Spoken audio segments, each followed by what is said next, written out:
everybody! I'm Fiera Luna, and I play games on the internet. If you're new here, thanks for stopping by. And if you've been here before, welcome back. Today we're playing Professor Layton in the Diabolical box. The box is diabolical. It definitely killed a guy. Probably. He might be dead. We don't know. It's fine. This is fine and normal. Anyway, welcome in, everybody. Hi, Val. Hi, Catoid. Hello, everybody. We're in Granny Riddleton's room. We're solving riddles that we missed last time. Don't pay attention to our story so far. We're looking for Babette's lost little boy. But who cares about that? There's riddles to solve.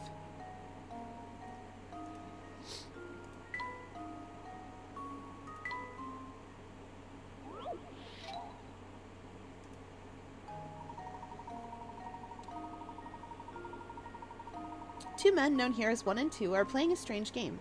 First, both men put their empty pitchers on the table. Next, a judge brings a pitcher filled with purple poison and places it in either spot A or spot B. The judge then starts shifting the poison from one pitcher to any adjacent pitcher over and over. After moving the liquid 55 times, the owner of the poison-filled pitcher must drink its contents. If you were the judge and secretly wanted one to win, where would you place the poison-filled pitcher down, spot A or B?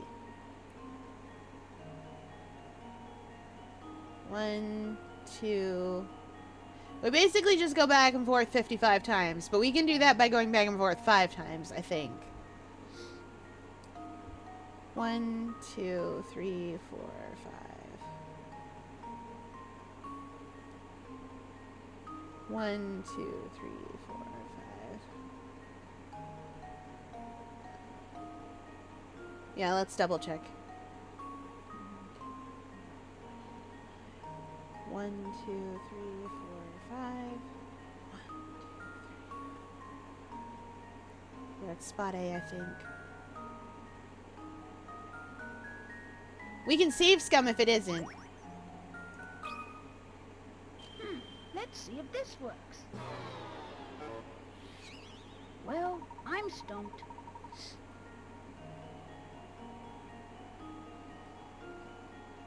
Congratulations, we can save scum if it isn't.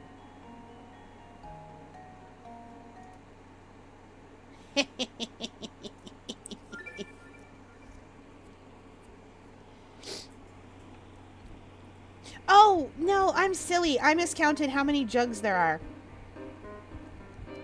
I was pouring them back and forth between 2, but there's a 3rd pitcher because that thing is a pitcher. Ah, no. I just miscounted, chat. It is... The solution is the way I calculated, but... The solution is the way I calculated it. It's just I miscalculated the number of pitchers there are.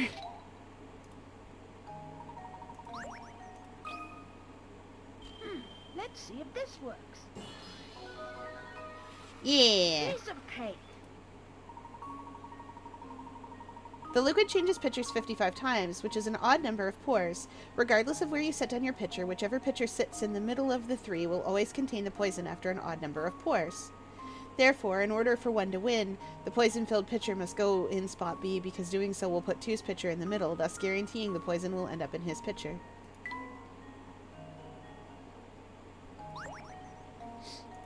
Yeah. Oh, and in case anyone's wondering, tonight's snack is chili.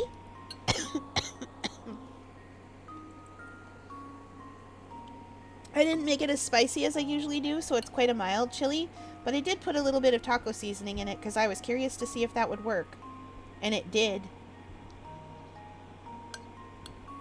Because taco seasoning is just the stuff you put in tacos, which is often the stuff you put in chili anyways. So I put a little bit of taco seasoning. There's kale in it. Don't tell anybody. I put kale in it, even though I understand that's not usual chili. But that's okay. There's still tomatoes and plenty of chili pepper spices and stuff. Oh, you had chili today too! Oh, was it good chili? Was it beef chili? Was it bean chili? Was it beef and bean chili? I hear those are all chilies. Sophia, I've told you about that one T-bar nearest me, right? They got like a huge cup size. Ooh! I hope it's delicious.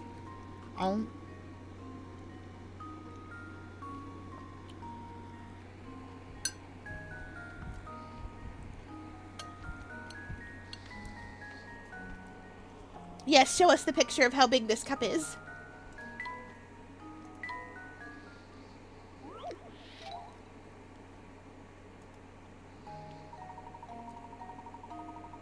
After trying to fold a strip of paper in half, you notice that one side of the folded strip is 1 inch longer than the other. Determined to get it right, you fold the strip again, only to discover that now the other end of the folded strip is 1 inch longer than the other. Now that you've made 2 folds along your strip, figure out what the distance between the 2 folds is when expressed in tenths of an inch. What? Chat? Chat, how do freedom units work? Also, if you fold it and one side, and you're trying to fold it in the middle, and one side is 1 inch longer, and then you do it again, and the other side is 1 inch longer, isn't the middle an inch? Like, isn't the distance between here an inch?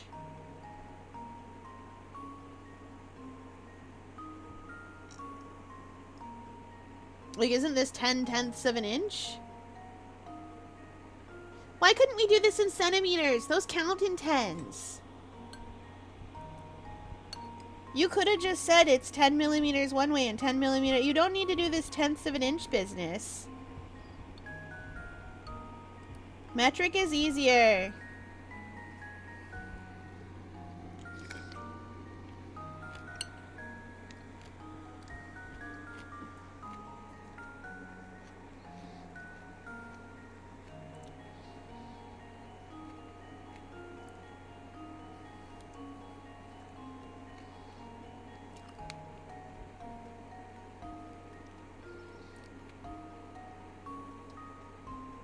Unless I'm overthinking and this is 2 inches, but it should only be 1, because we messed it up.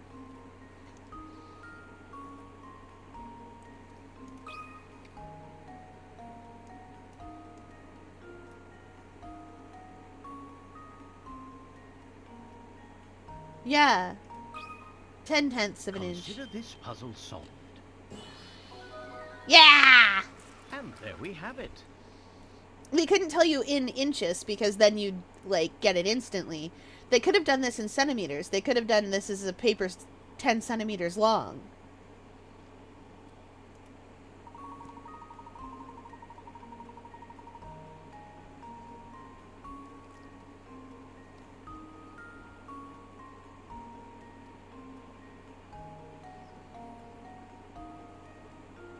If you're having trouble picturing this, picture all that.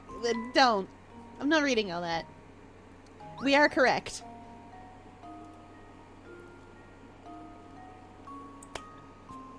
Hi, Jelly Bucket! Welcome in!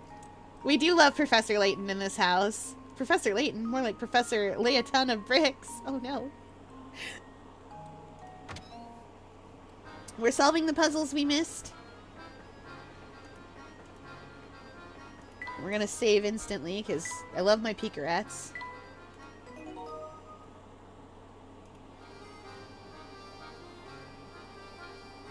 I am no longer bound by a calendar. Me neither.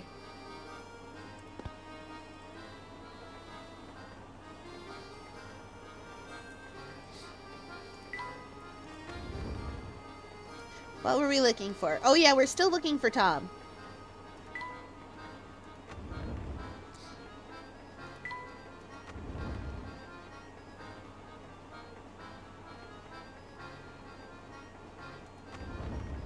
Oh no, we couldn't speak to those. Right, that just goes in the kitchen. Right, right, if they're not moving, they're part of the background.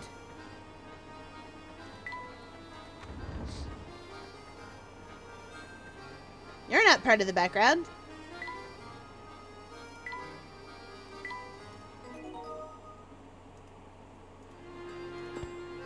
Who are you? A puzzle! In my puzzle game. Excuse me, madame. Have you seen a small boy wandering around here? He would be missing a shoe. No, can't say that I have. I'd certainly remember if I had seen a shoeless little boy. I see. Well, thank you very... Oh but while we're on the topic of shoes, maybe you could help me out with my little predicament of my own.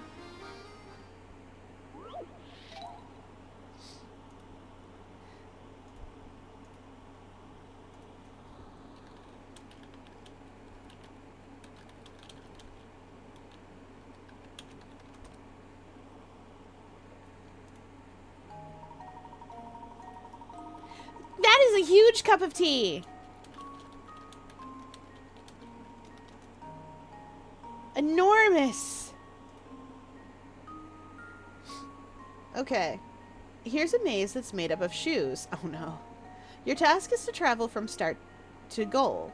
You may only travel horizontally or vertically one space at a time, and you must alternate between left and right shoes every step. Also, you may not pass through any of the walls in the maze. Tap each space one at a time to highlight the path you want to take. If you make a misstep, you can deselect that space by tapping it again.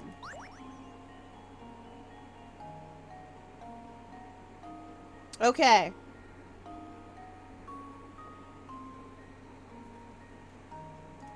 Now, chat, you may be wondering how I operate. I take a look at the goal and go, which steps can I take here to help me out? And as you can see, we're probably not coming in from this side because, yeah, you can alternate to get up there, but it'd be... Well, let's see here.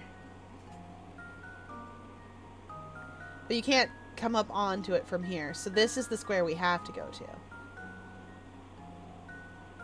So from here, we have to go here.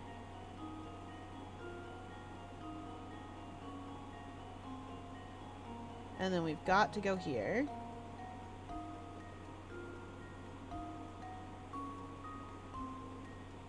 Hypothetically, we could go here or there.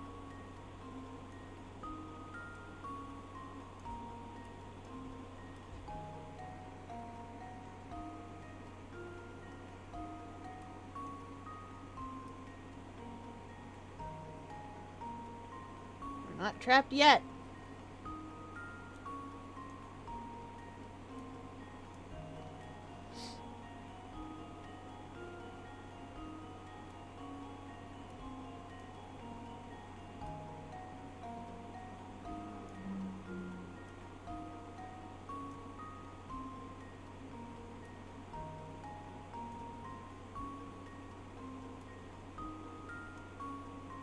That should be the path.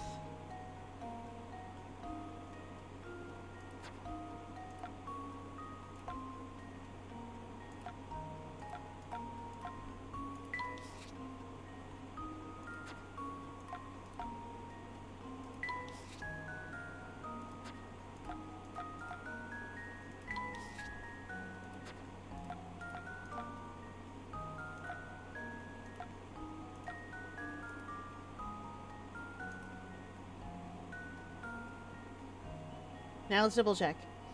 Opposite shoe, opposite. These ones are fine. These ones are fine. Those ones are fine. That should be the path.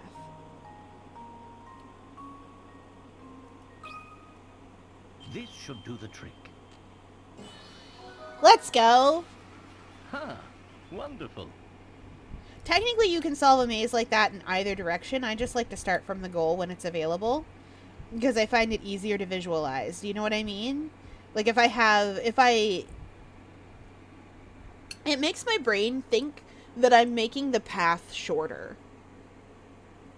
That I'm changing where the goal is.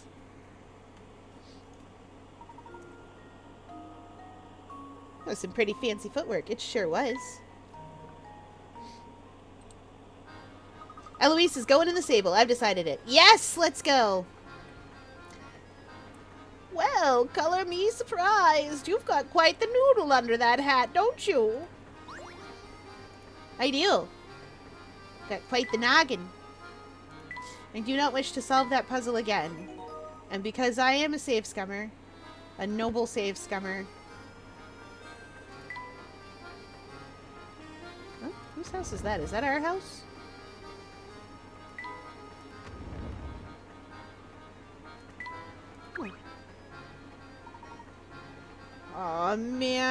I am dog food. What's the matter, mister? Well, oh, hey. Okay, so I snuck into my uncle's room and borrowed his camera, right? Thing is, then I dropped it. I've been here trying to find all the pieces for like an hour, but I've only found one. And that's quite a predicament. Yeah, and if word gets out about this wrecked camera, I'm gonna get major flack from the boss man. Whoa! Brain flash incoming. Dig this. I'm gonna give you this busted hunk of junk. You do with it what you want. Just get rid of the thing, will ya? Okay, catch you on the flip side. What? Hey, come back here! The camera mini-game has been added to the trunk. You got a squarish part. Use it to rebuild the camera in the professor's trunk.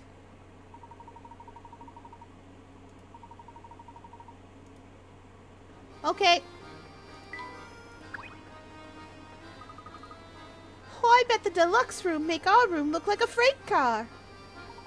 Hold it right there, man. Sammy Thunder says entrance to that car is for VIPs only. Capiche? Now, I know you'd like to sneak a peek, but the whole car is booked, so that's a no-go.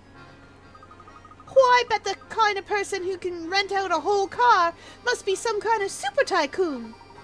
Indeed. I wonder what it must be like to have that much room to yourself on a train of this caliber. Well, for now, I suppose you'll just have to keep wandering, eh, Professor?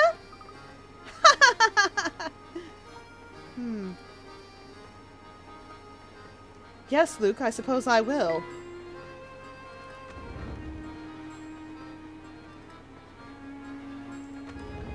Whose room was this? I don't know this room! Why do I save every few steps? No one can stop me, that's why.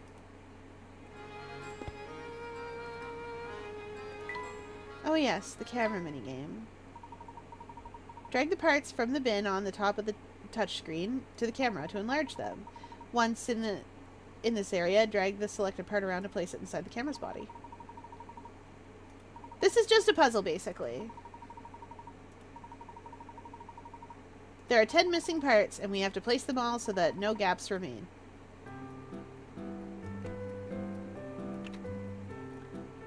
But we only have one, so...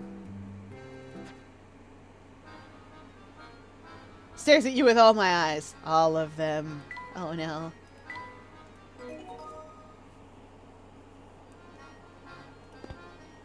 Technically, you don't have to rework any backstory if you send somebody to disable. They can just come from there. But, Professor, surely that king couldn't freeze the entire house? Well, Luke, my boy, it's a very powerful wish. He has very strong feelings about this. Nah, fair enough. I've had people like that I had to disentangle from some things.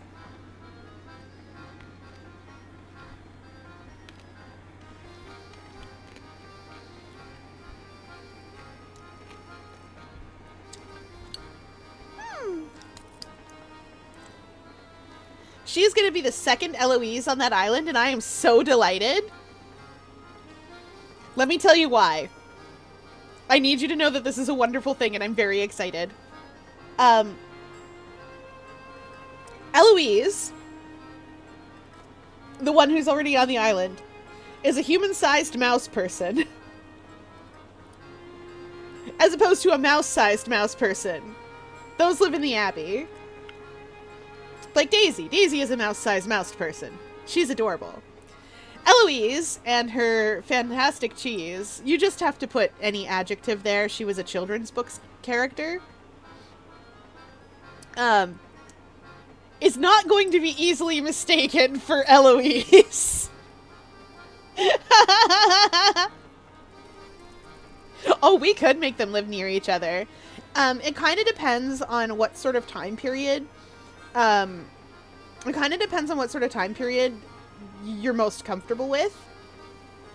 Because the way the Sable is organized is you don't plunk a medieval peasant down in where the crashed science fiction ship is. You could. You probably shouldn't. They don't like to live there. So the way that the Sable is, they have, like, little districts and little areas where if you live there, it's kind of similar to what you grew up with or what you're used to. Or as similar as it can be. It also depends on size as well. Like, see also, the mouse-sized mice people. They live in the empty lot with their abbey and a bunch of towns and stuff, and like they take up that whole empty lot with their little society, but like it's just an empty lot. You could fit a small house there.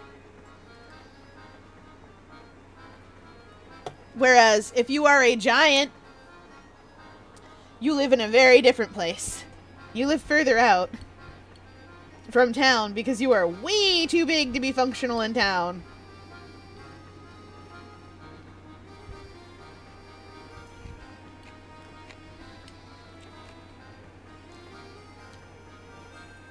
There are 2 giants on the Sable that I never really bothered to flesh out as characters, just that they exist. And there is at least 1 dragon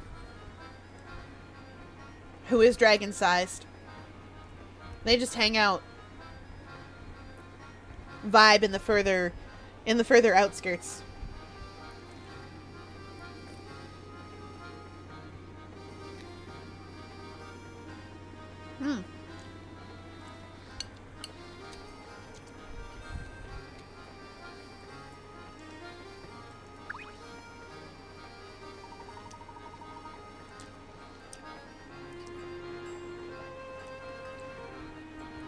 Whoa there, young fellow, you're in the wrong room. My wife and I are staying here. Dreadfully sorry to intrude, sir, but we're searching for a lost little one. Did you happen to see or hear anything pertaining to this? Oh, sweetie, I think they might be talking about that darling cutie pie who just passed by, remember? Oh, yes, he was a cute one, he was. Small and very clever looking, I'd say. So you did see Tom, then? He's been missing a while now. I didn't know whether he was a girl or a boy, truth be told. Tom's a right nice name, though. Oh, pish-posh, dear. I bet my best mall walkers it was a girl who passed by our room. Yes, now that you mention it, I had a feeling that scamp might be a girl. But until you stick a ribbon on its head, who can really tell, eh? Wow! Wow! Until you stick a ribbon on its head. Rude! Chat, do I need to stick a ribbon on its head? Oh, give me a second. Hang on.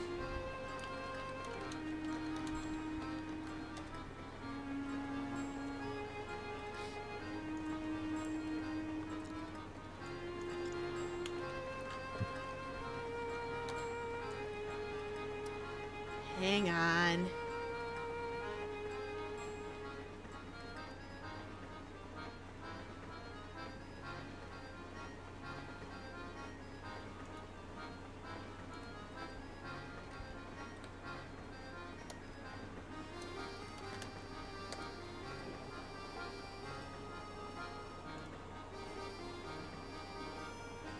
Okay, I got this. Probably. Wait.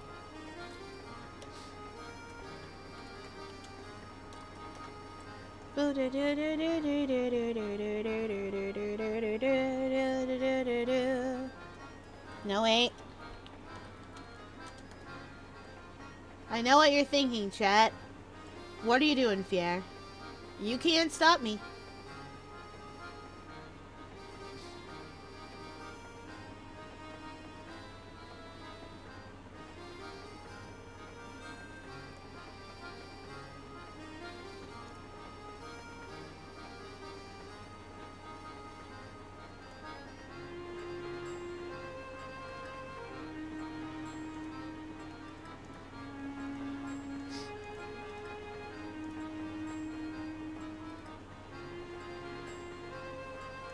Hang on. We'll get there.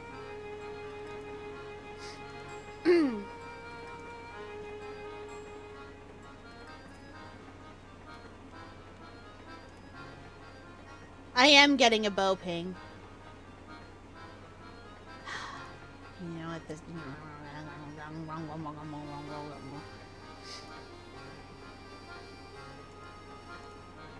Where did it go? I put it away. Where did it go?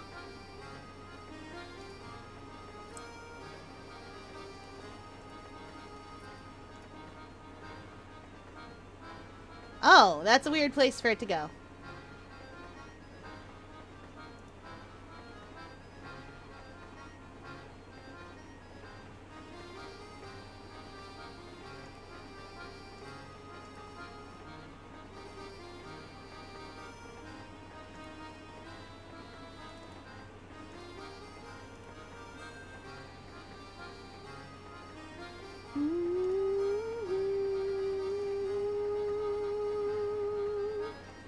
Okay, this is gonna be really funny.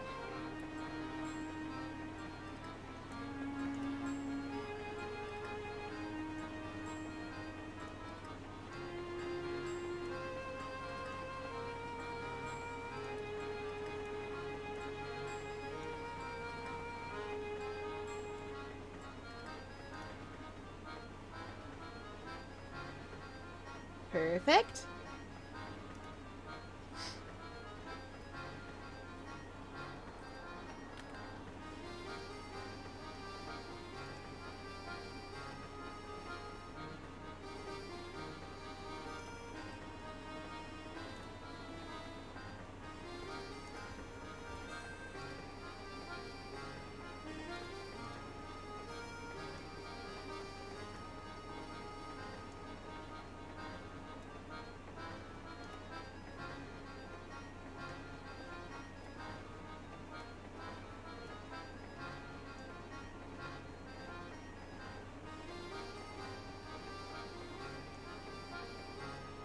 Okay.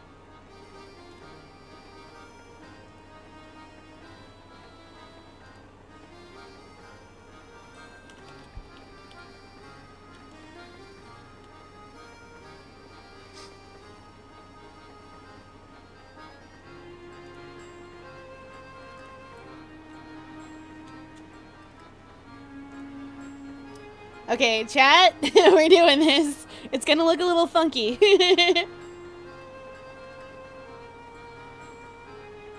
No.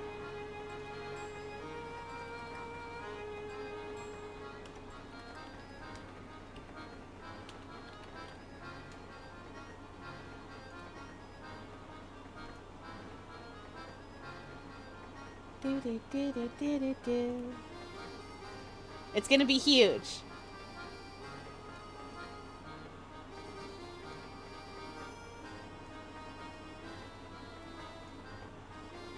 Hang on. I'm gonna put it in my tentacle. Is that... No, we gotta stick it on my head. I forgot.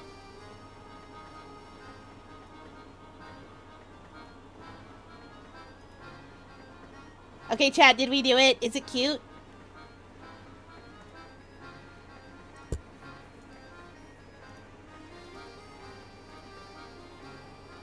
Okay, we did it! Congratulations to us!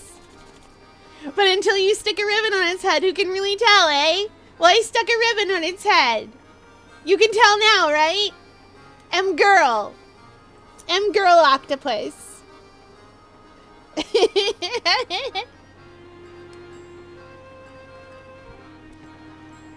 M-grill octopus. It's my ribbon. I should put it in my hand, but it's going on my head. I'm all head. Except for my tentacles.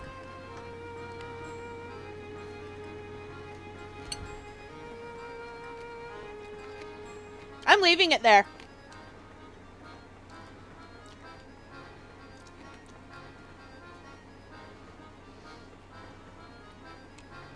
But you're not pink. I know.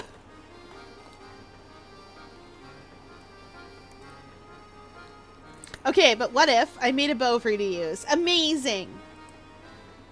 I would use that bow.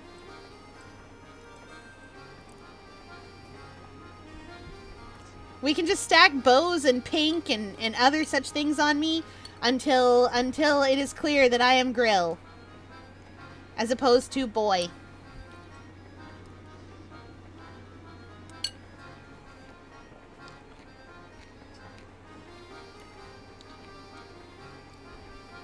I say that, but I am yes to all most of the time. Grill and BBQ. Now I'm all turned around. I don't have the faintest idea who we're talking about anymore. What?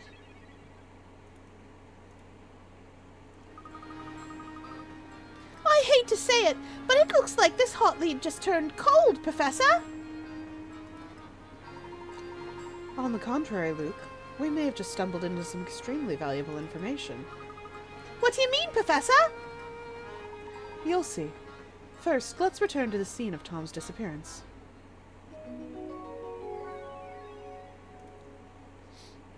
Ooh.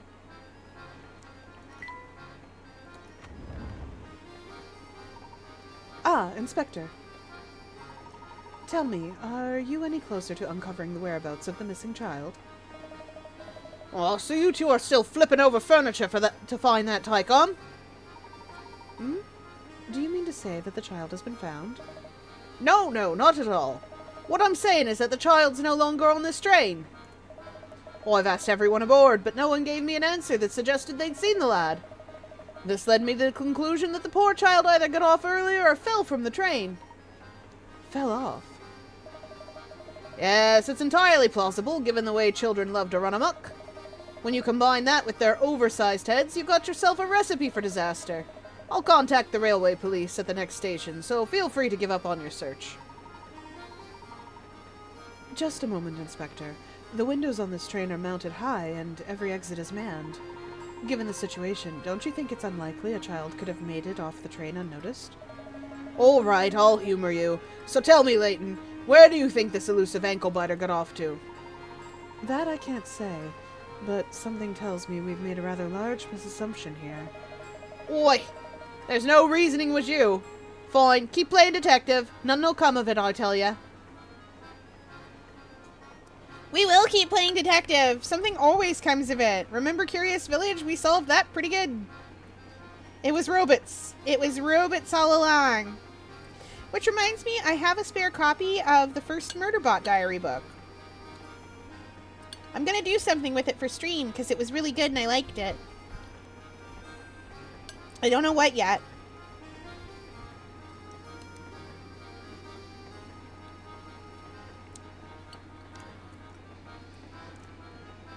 Also, side note, the Murderbot Diaries books have been really good.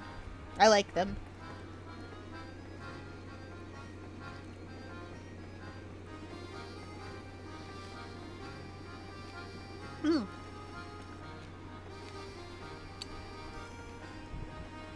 Oh. If you like murder and or bots and or murder bots, it's for you.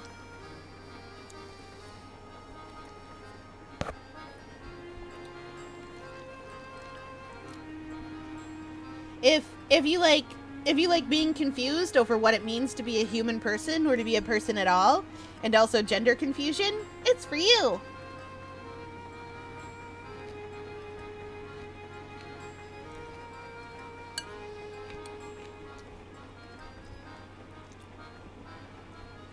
If you like an it's monarch, it's for you. Sorry, I really like the books.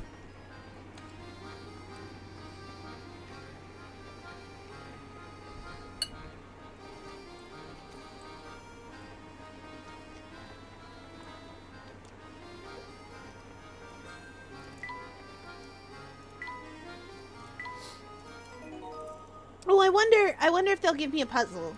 I know they talked to me, but maybe they have a puzzle now. They have a puzzle now! I'm sorry I couldn't be of more help to you. Oh, it was nice talking with you folks, though. Let me give you a puzzle for the road. I knew it! I knew it! 8 people are playing an unusual communication game. In this game, one person has to get a message across to 7 other people. It takes 1 minute to pass along the message, and each time the message is spoken, it can only have one recipient. Using these rules, what's the shortest amount of time in minutes for the message to pass between all 7 other players? 8. Wait, 6. Hang on. The first person thinks of the message and passes it along. Ooh! The first person thinks of the message and passes it along. So this is 1. And then you have to pass it to 2. And then 3. And then 4. And then 5. 6. 7.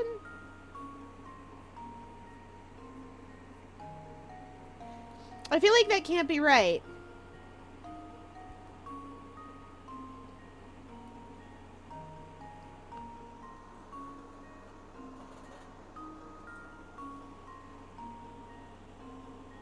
It isn't right. Because this is exponential, not linear. There's nothing that says that once you've passed the message on, you can't then pass the message on again.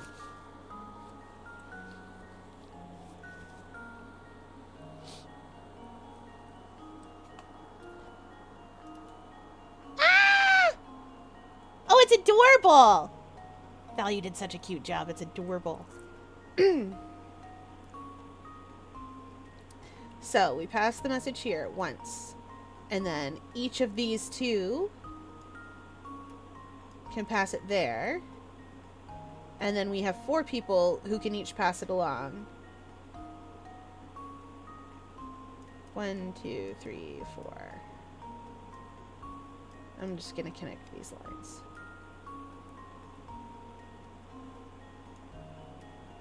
One, 2, 3 minutes.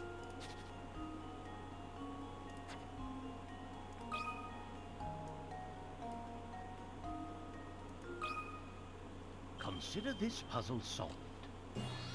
I'm so good at this! A true gentleman Don't worry if leaves it's no being a puzzle pain about being unsolved. transparent. If you're gonna draw a bow for me, if you're gonna draw a bow for me, I'll put a real, I'll make a real, we'll do it right. That's what I'm trying to get at. We'll do it right. And I'll set it up for next stream so that I have a bow.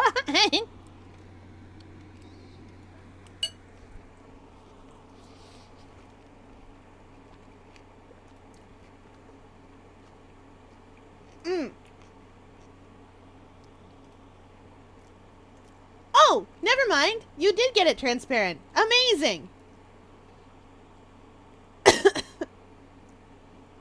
You're a wizard.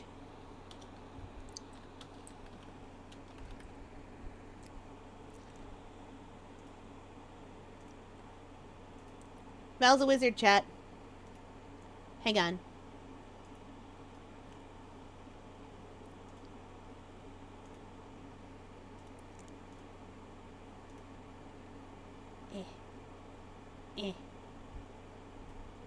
Beautiful.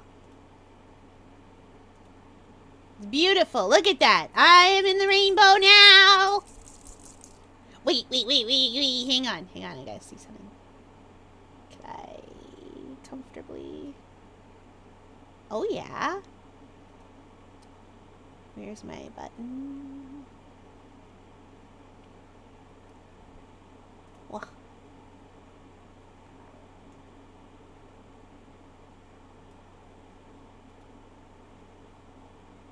Hang on.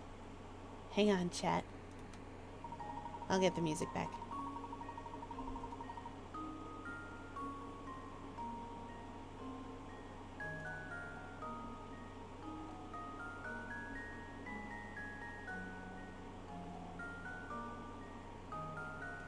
That's a little high.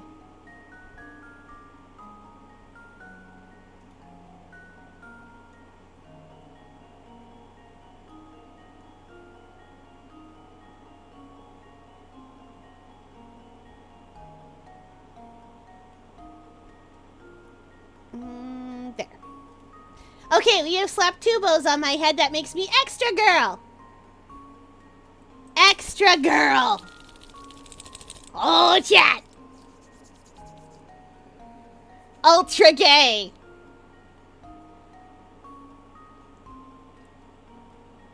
I gotta move this one so it's not in my eye.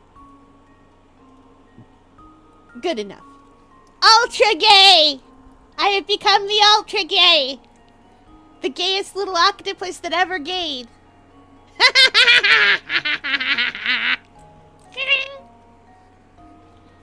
Queerest little octopus to ever be queer. I'm so good at this, chat. Thank you, Val. You did such a good job.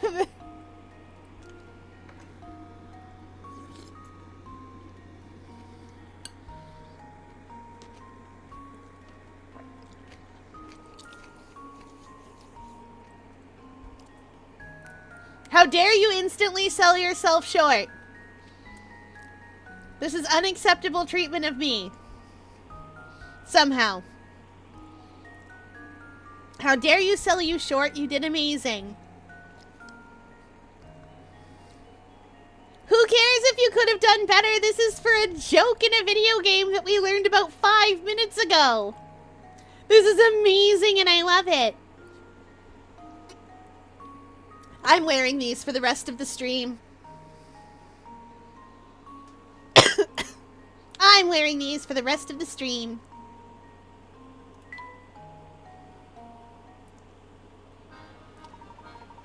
Yes, sirree, that's the answer. Pair of sharp tacks, the two of you are. I'm downright impressed. Still, don't get your hopes up about finding that little one. He could be anywhere. Goodness! Listen to my husband. Sometimes he can be a little negative without realizing it. I, for one, am rooting for you. Best of luck finding that little one.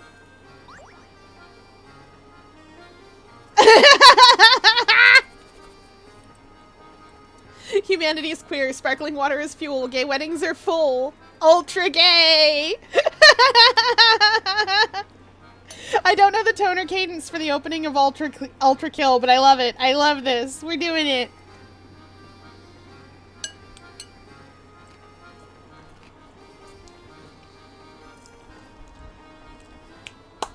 This is so good.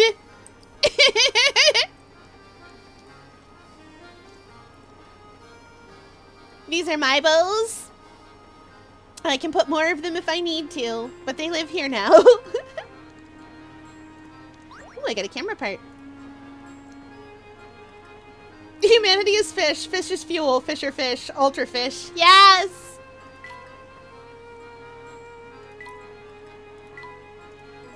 I probably just saved, but... Oh, I didn't. Good.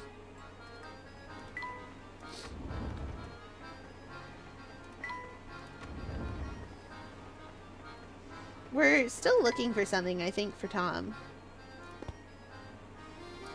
But we have a pretty good idea of what Tom is, in case you guys are wondering.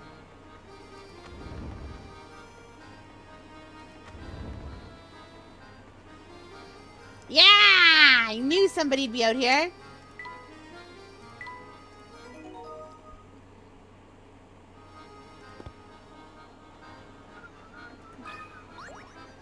Puzzleman! Oh, a passenger. Sorry, sir, I didn't mean to get in the way of you using the deck. You're not a passenger, too. Nah, I'm just the mechanic on the train. I ride along with her in case something goes funny. But as you might figure, she's as smooth as butter. Makes my job pretty easy. In fact, I got so much free time that I started making up puzzles. Want to take one out for a test drive?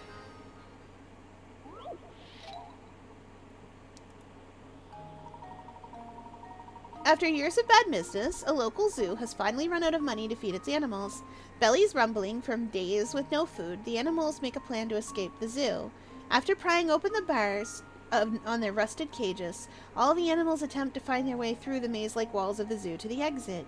Tap the picture of each animal you think made it safely out of the zoo, and then tap Submit to answer. Just remember, an animal shows its true colors in the wild. Oh no, that poor bunny.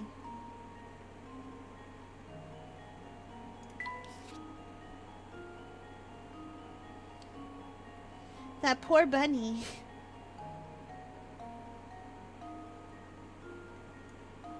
Okay, panda bear.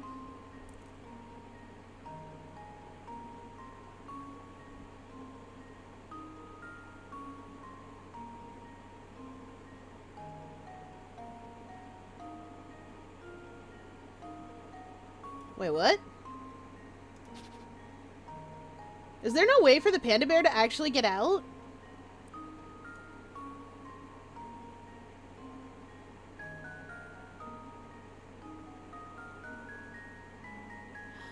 Oh.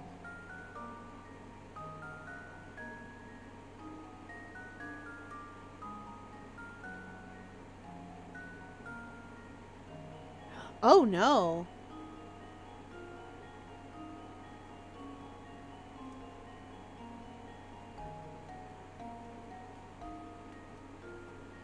Well, the lion can get out. The rabbit's getting eaten. But the lion can get out. Panda bear, can you get out in any reasonable fashion? Oh, no, wait, you can. It's down here. But... Wait. No, you totally can't. The panda bear and the crocodile can't get out. The lion can. What about you, tiger? Tiger's stuck.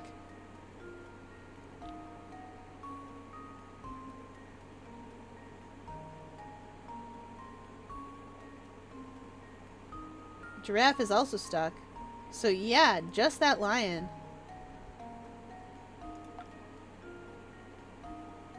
The rabbit can get out, but I don't think it can get out. You know what I mean?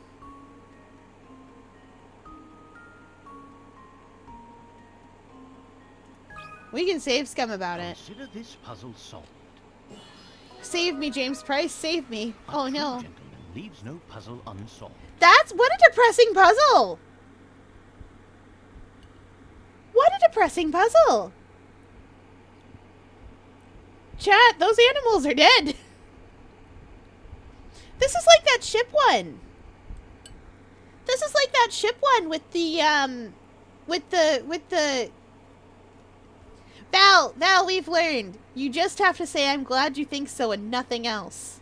And then you have to internalize the compliment.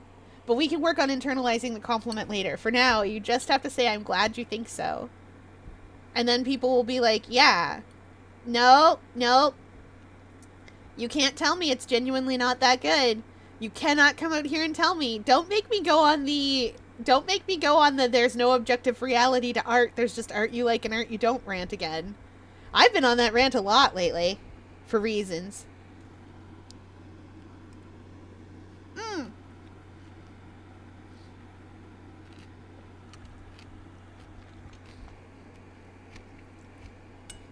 Show it to me!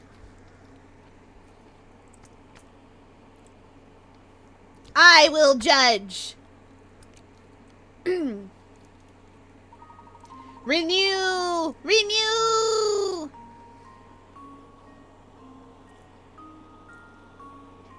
This is a Logan's Run thing. Oh, have you guys ever seen Logan's Run? I should show you guys Logan's Run for movie night at some point.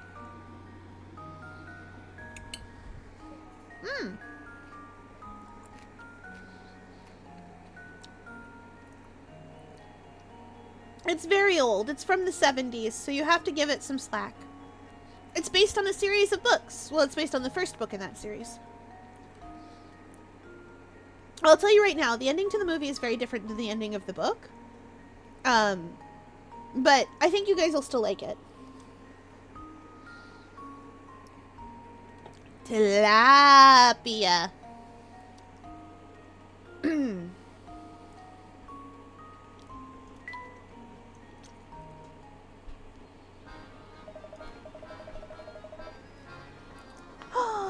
Oh, Chad, I've been granted tiny breads. They have things on them. Like garlic confit. And parmesan. And tomats. And, parmesan. It's sourdough bread. Give me a second. I'll show you. I'll show you. I have to move my mouse. I have to move my mouse. There, yeah. I can do this. I can do this without falling. I can do it without... No, I'm not gonna fall. I'm not gonna fall this time. I can do this.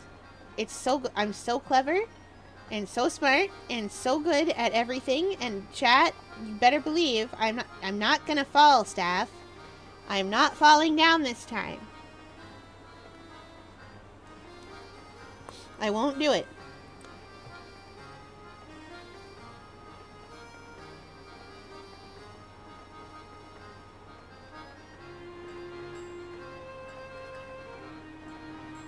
I did it. I didn't even fall. Where's the Discord? I didn't even fall.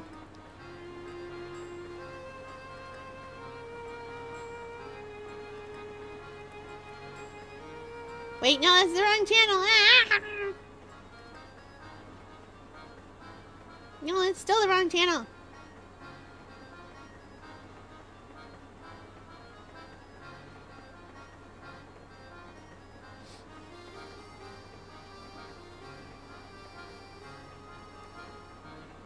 Yeah. Okay, there we go. I did it. I'm so good at this. I'm so good at not falling over. I'm the best at it. I'm gonna eat that bread in a second, and it's gonna be really good. It's gonna be excellent. Gonna be delicious. I put it in the Discord for you. Oh, you did amazing, Val! Selling yourself short again. Don't do that. You did great. You did. Stop arguing. You can't argue with me. I'm too powerful. You can't argue with my subjective opinion. There you go. Now you gotta lead with "I'm glad you think so" and then nothing else. That's the trick to accepting compliments. Aw, don't you know how hard it is to pass time with puzzles when you solve them that fast?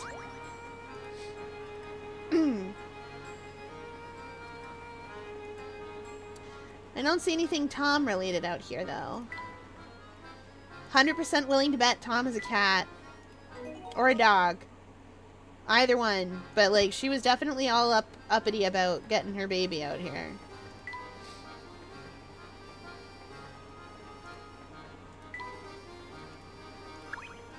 Do you have anything to say?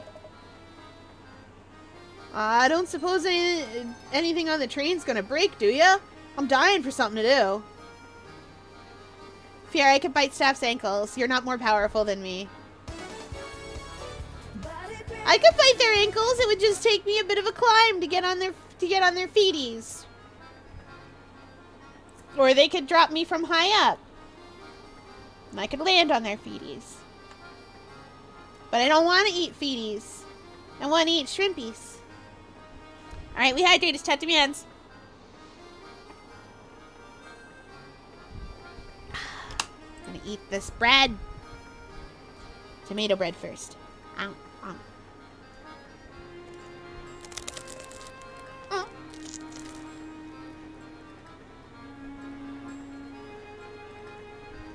Mmm.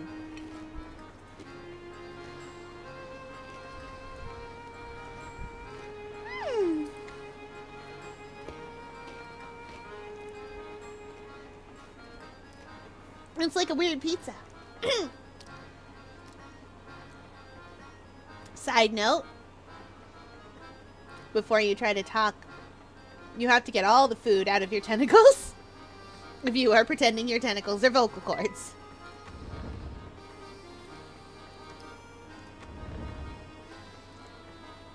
Oh, that's Granny Riddleton's shack. That's not where we need to be at all.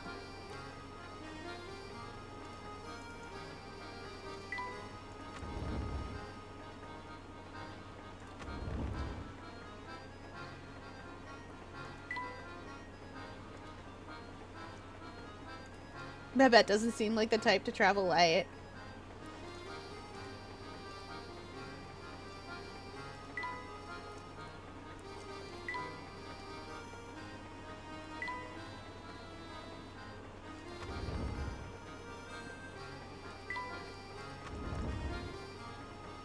Pierre, can I look outside? No.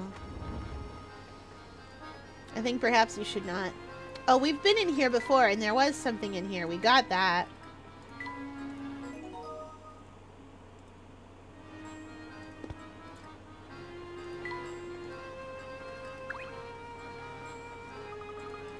Well, we already found the hat. I don't think there's anything more for us here. Okay.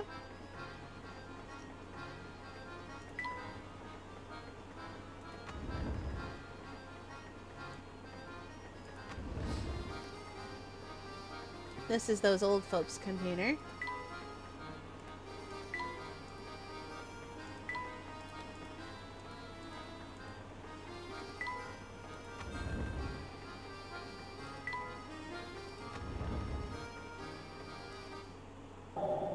Oh! Those are Flores boots. Hmm? What's on your mind, my boy? You look distracted.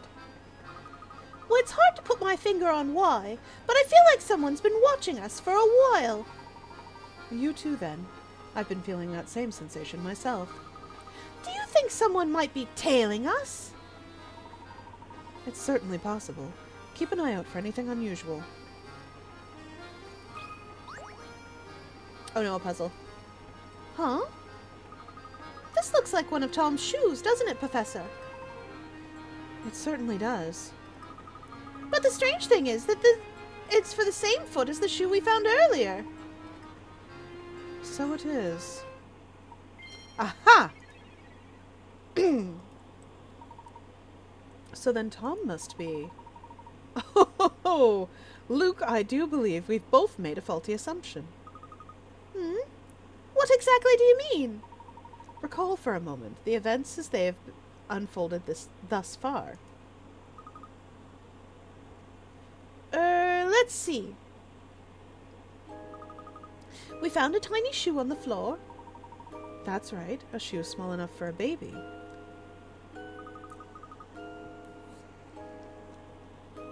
And then there was the cap we found in the kitchen. But it was lodged in such a tiny corner, I don't know how Tom could have wormed his way back there.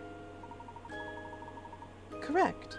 In order to get back there, Tom would have to be no more than half your size. Now that you mention it, I don't think I've seen any boys younger than myself on the train. That was my impression as well, which is why I began to consider a different line of thought. Luke, what if you and I have already seen Tom about and didn't know it? You see, all the while we've been searching for Tom, we've assumed that he's a small boy. But what if that assumption proves false? What if we've been wrong from the start? Oh, I think I see what you're getting at, Professor. The second shoe was for the same. It was the same in every way as the first shoe, including which foot it was for.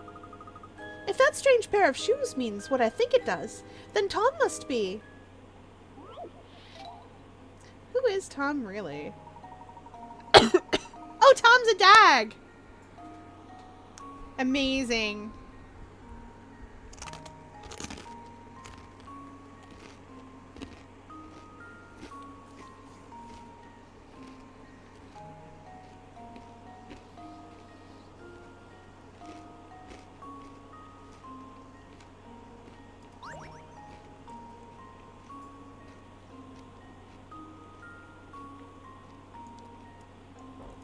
Oh boy, a slide puzzle, my favorite.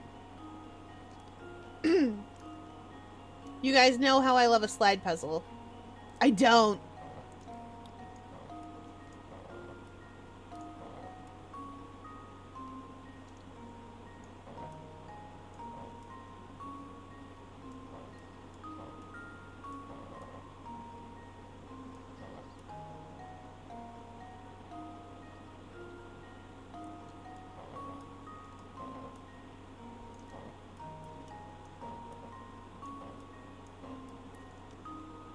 Oh shoot, I didn't quite... I need to get all of those out of the way.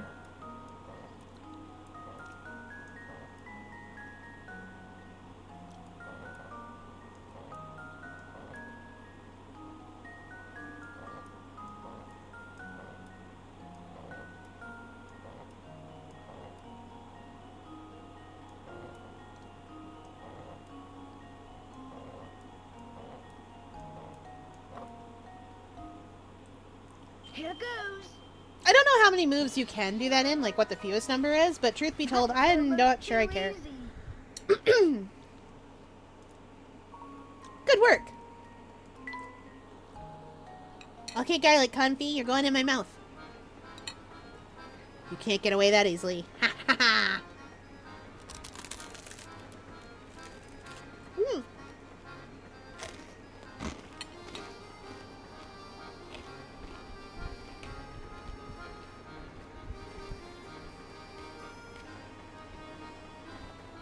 Crunch!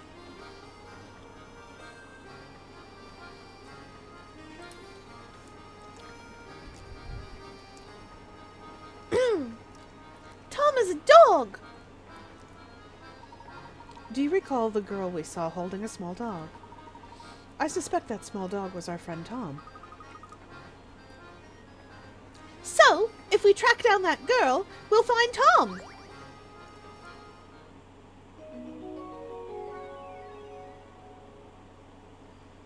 The professor and Luke decide to search for a young woman holding a little dog.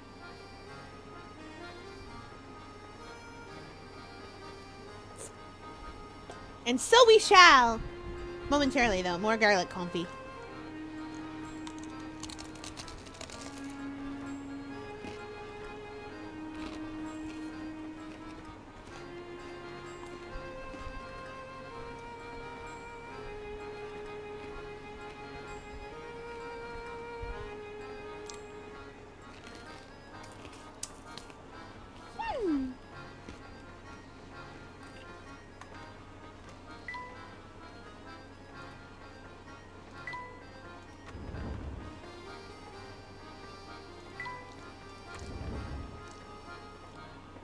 Oh, this is our house.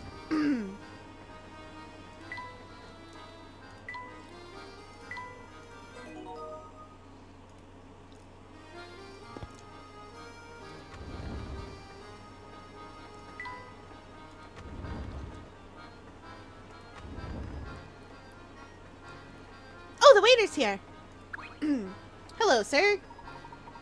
Greetings, sir. Are you still searching for that lost little one? Indeed, we are still searching. Tell me, sir, have you by any chance seen a young lady pass by with a small dog? Ah, now that does ring a bell. Yes, I believe she was headed toward the back of the train. Is that so? Well, thank you, sir. You've been most helpful.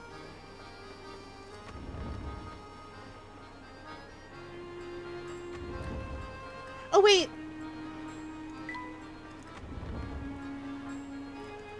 Just in case.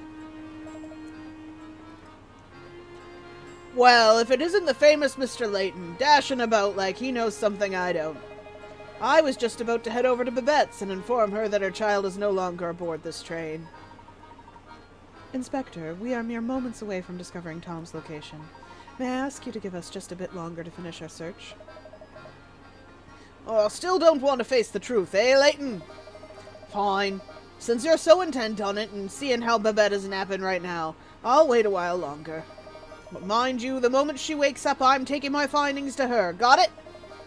If you want to prove yourself right, bring the boy back before that. Understood. I plan to do just that, Inspector. We'd better find that girl with the dog as quickly as we can. Ring a bell? It's like I can still hear his voice. Oh, ring a bell. Don't worry, you'll hear his voice again yet. He is in Bravely Second, I promise.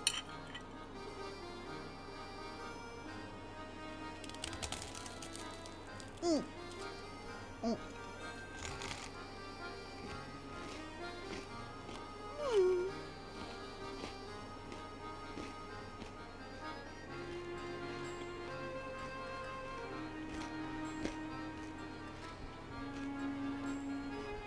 I'm having ring a bell withdrawals. Oh no.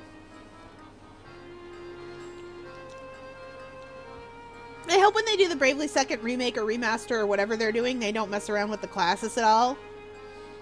Except to make Alchemist Solve Maker even more powerful. 4 Solve Makers can solve any problem you have.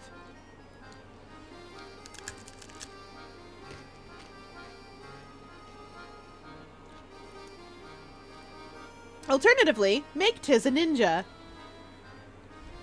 Congratulations, you win.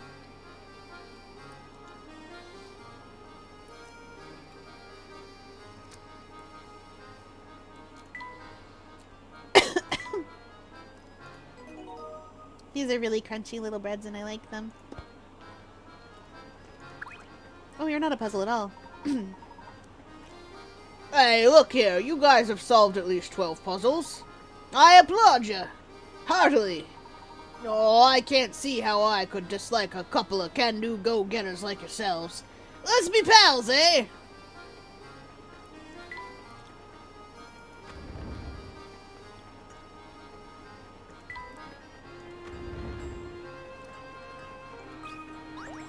Oh! Nope. That's not the answer. Ooh, this one's gonna weigh heavy on my mind, I tell ya. Oh, now what's with you two? What can I do you for? We're looking for a young lady with a small dog. Have you seen anyone fitting that description? Yeah, I remember seeing someone like that pass by. Was headed to the back of the train, I think. Thank you very much. We'll just be on our way. Now hold on right there, Top Hat. Oh, I see how it is. Get old Grossly to answer your question and then scoot off without a word. I told you what you wanted to know, so the way I figure it, you should at least lend a fella a hand. I'm sorry, sir. I didn't realize you needed our help. How may we be of service? Well, there's this puzzle that's been on my mind for ages now. Maybe you'll have better luck with it. Wanna try?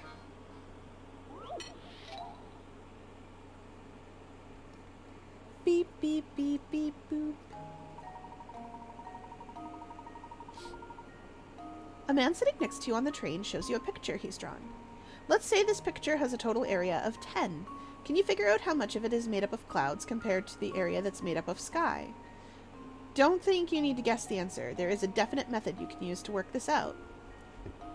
How much of the area is sky versus clouds? Oh, they fit! They shapes, they fit.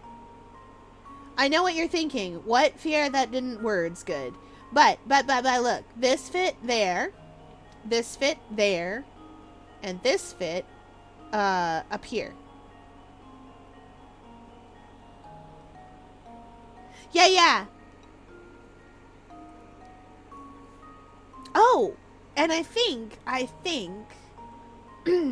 if I had to guess, I would say that the blue has the same fit, that these are, I would say that these are not inverted exactly, but they're not. Okay, we're gonna color this in. This is that. And this one fits here. This is blue. That blue. Also blue. And then this one fits sort of over here.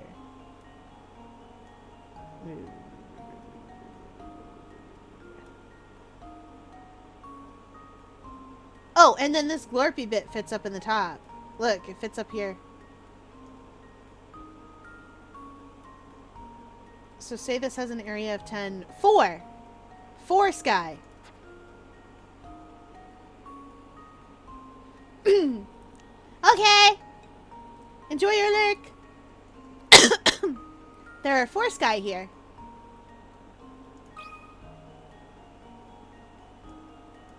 Four.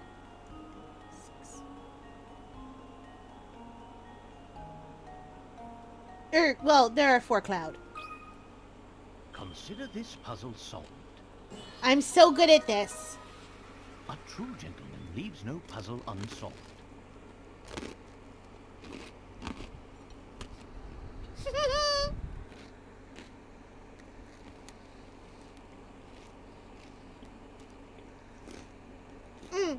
One moment.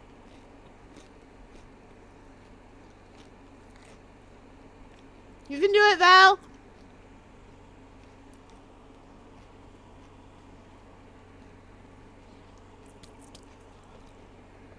Four Sky, the sequel to Blue Sky.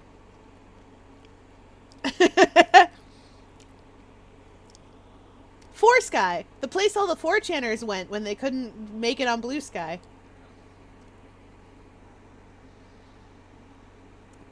4chan's gone now. I feel so bad for the FBI. How are they gonna find all those people that do bad things? They don't have 4chan anymore. Tisk tisk.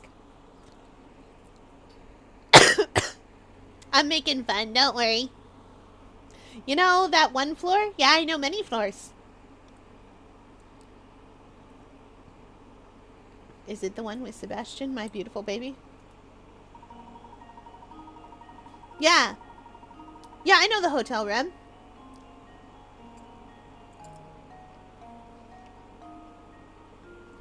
The key here is to use the studs surrounding the picture to divide it up. I didn't even notice these studs.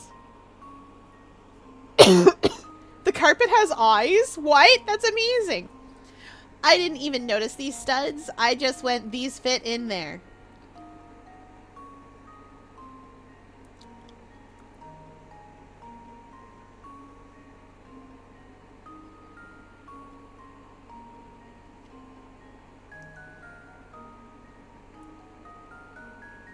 Once you do that, the key here is to use the studs surrounding the picture to divide it up. Once you do that, it should be clear that B and F, C and I, D and G, and E and H are all simply pairs of the same drawing.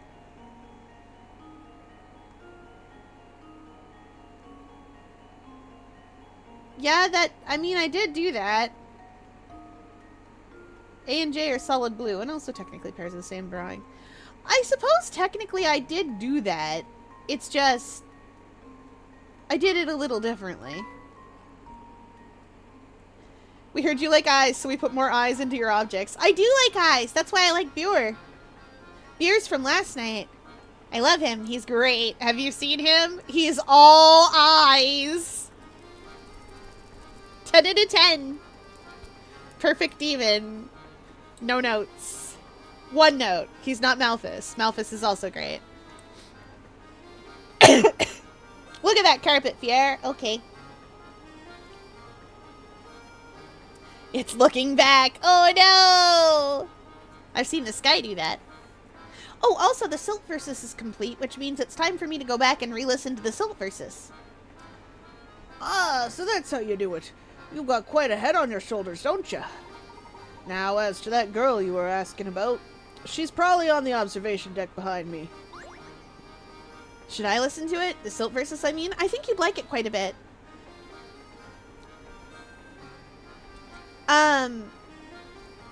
The Silt Versus is... I'm not sure how to explain the Silt Versus without spoiling it. I'm about to do a re-listen of it, so if you want, you can listen along with... We can do the thing. I think you'll like it. I think you'll like Faulkner quite a bit.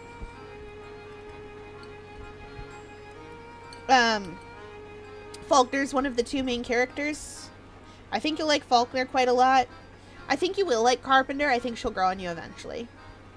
Wait, am I putting those guys in the right place? Yeah, I think I am.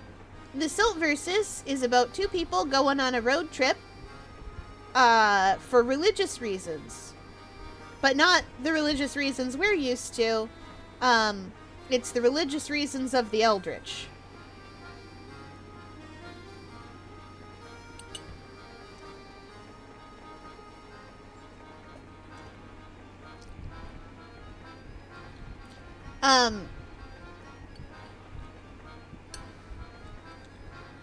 Hey, Fier! Whisper, whisper. Whisper, whisper. Can I be sacrificed? No. Oh, I forgot to give you guys a big stretch and everything. Stretch. I heard that body break go off and I just didn't do it. But Fier! No.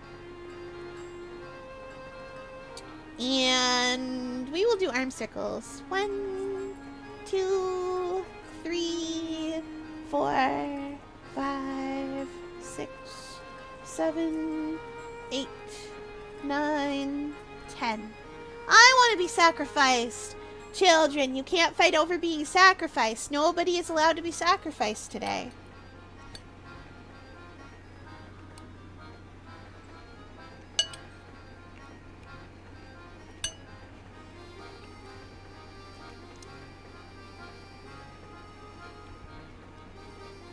The day may come when sacrifice is warranted and required. But until I have a crown and complete the ritual, that day will not be today. And I wouldn't sacrifice you guys anyway. I like you guys.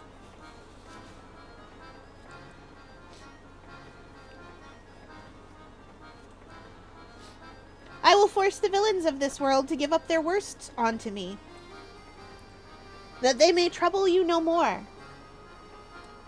You're not allowed to like me. Too bad!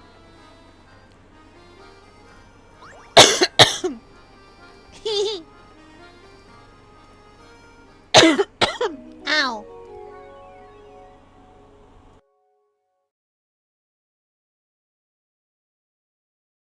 I am bad at swallowing things.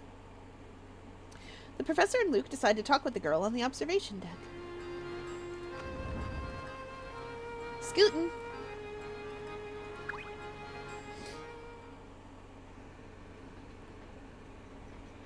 Excuse me. Whoa!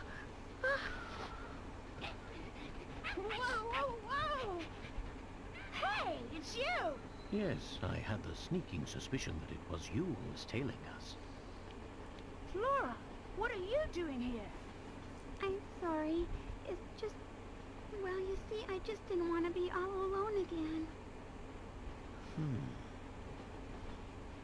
Professor? What lies ahead could be dangerous. Huh? That's why you'll have to be extra careful. All right? Yep.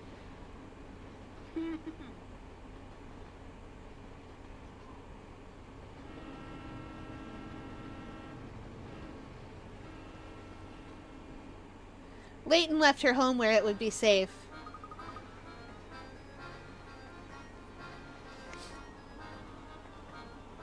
But she came with anyway. Oh, he's the dog we saw earlier. Quick, grab him. Yep. Well, oh, B. Tom wasn't a boy at all. Ho ho! Right you are, Luke. Now let's get him back to his owner. I thought the dog was trans for a second. I thought it was a girl dog named Tom. Like a boy named Sue, but girl dog version.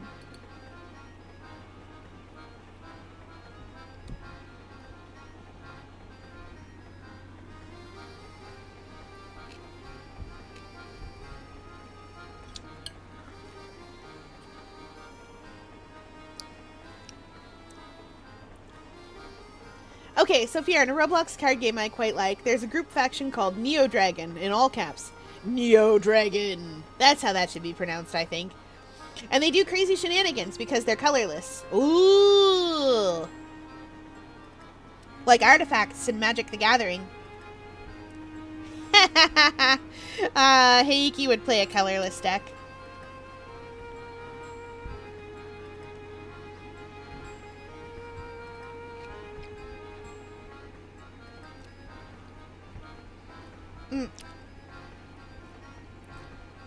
There's a really good colorless artifact deck that you can build out of machines.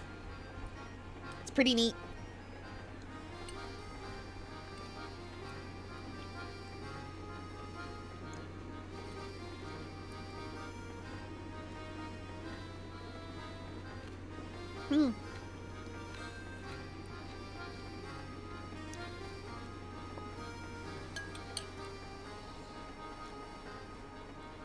Such as, they run off Dragon Force. For example, if you slay an enemy's card with one of them, you gain 2 Dragon Force. I love this.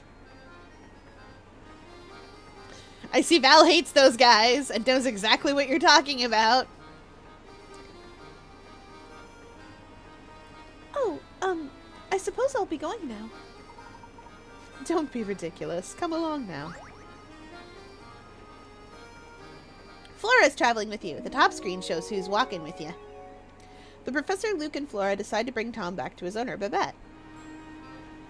This is who's walking with us. Up here, on the top screen, in the bottom left corner. Did I have to stop and look? Yes.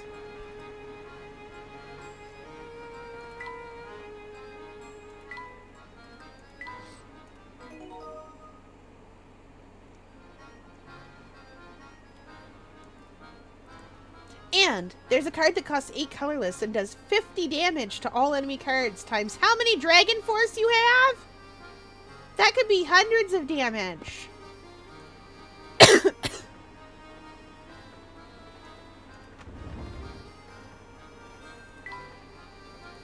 Oh no, we don't need Granny Riddletons. I did that to Val. Oh no! Val! I'm so sorry. Oh, thank heavens you're all right.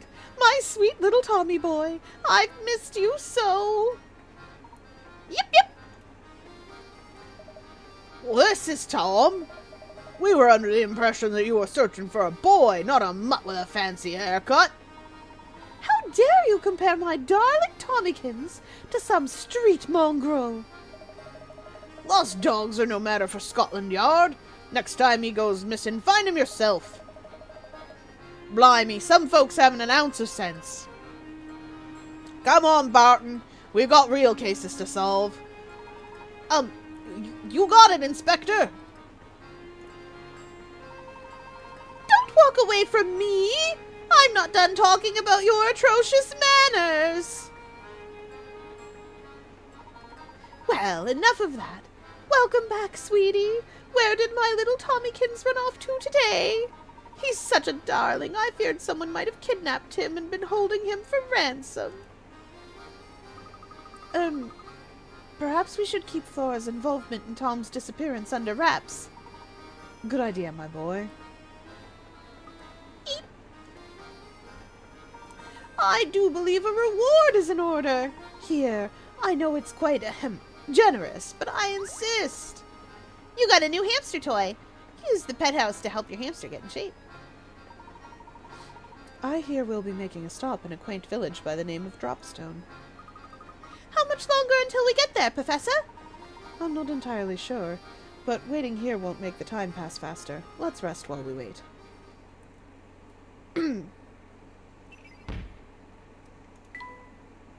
Turns out it's just her pet. But she does love him.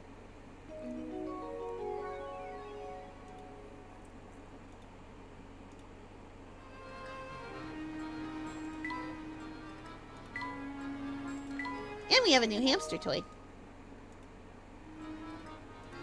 Hamster time. Your hamster's attracted to this adorable little house when it's within 3 spaces, but he always ignores it and heads towards a nearby apple if the choice exists.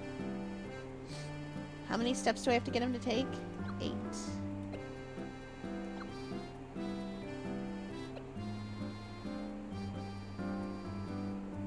Oh wait, within 3 spaces. 3, 4, 5, 6. That's not enough.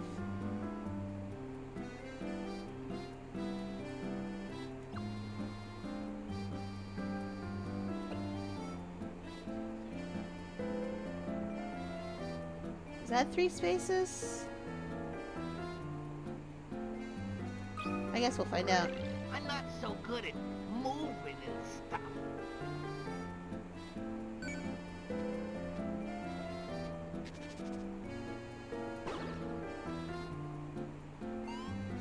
Ah, darn it. I wasn't in the right place.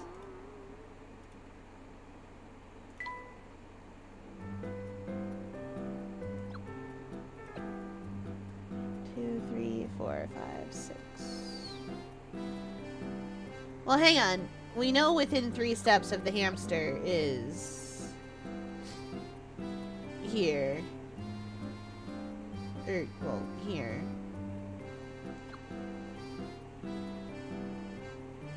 So within 3 steps of the apple is on the green.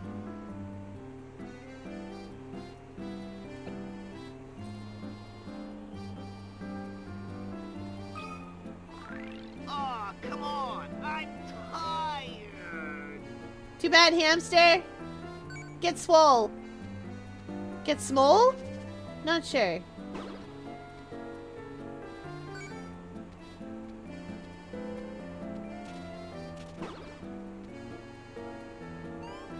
Aww. Yeah, we need one more toy. So in a random match, you want to know how much colorless I had? 124. Very normal numbers. Oh, those are definitely normal numbers.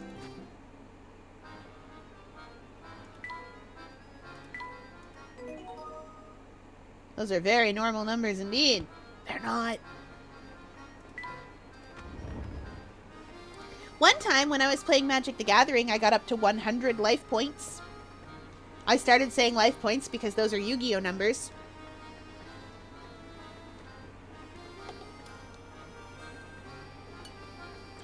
That's the game we decided that we instituted a rule where if you got past, like, if you got to a point, a stupid point, like, I think it's if you got to 40 or 50 or something, we just called it there and said, good enough, we're not winning that.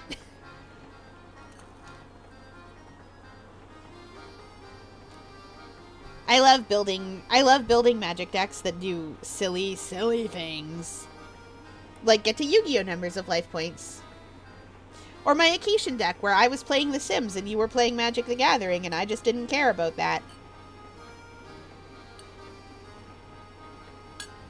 It was very funny, I promise.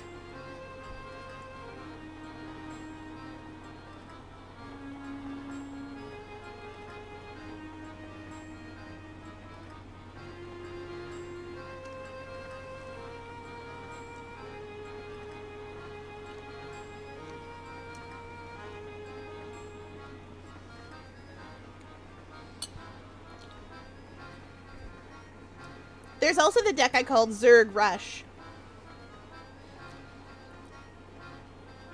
It was an all-black deck, and it was a ton of different 1/1 black, it was a ton of 1/1s for 1 black mana. And that's all it was.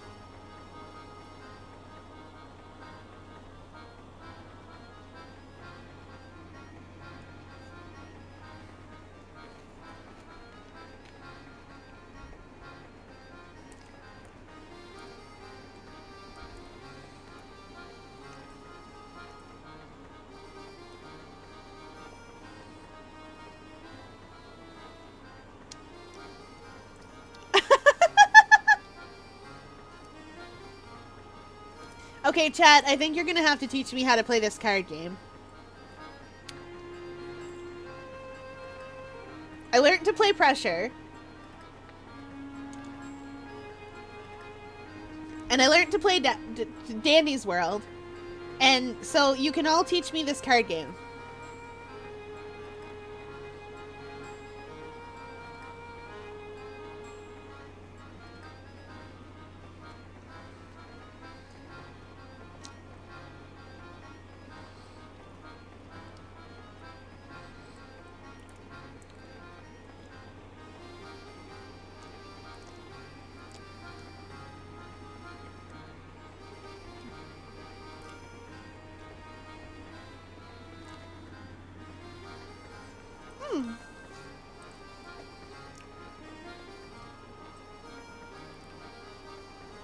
Say, Flora, where have you been hiding all this time? Well, until I found that little dog, I'd just been relaxing in my room. Really? You've got your own room? Sure do. It's the middle one in the 3rd car. Wow! You do know that's the room right next to ours, don't you?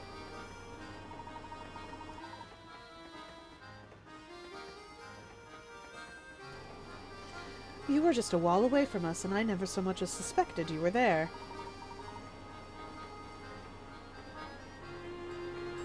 It would seem that my powers of observation are a bit rusty. Eek! My word! Why is the train stopped? What's going on?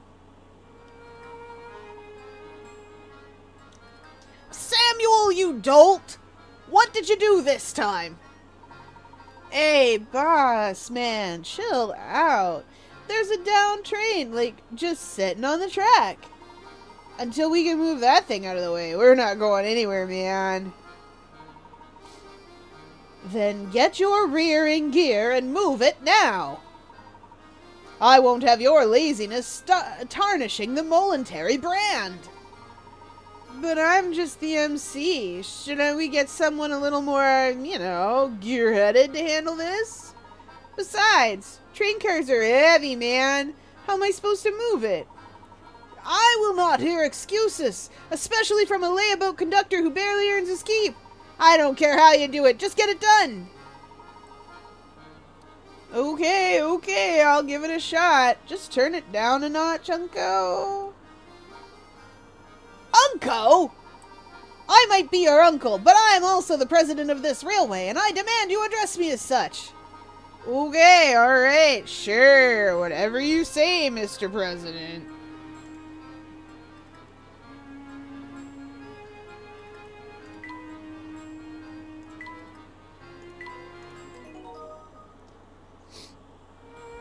Val, I presume it's the first time you played the game, or like the first or second time?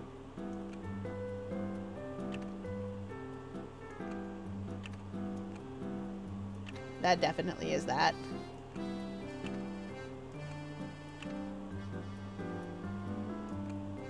This is the Flash assembly.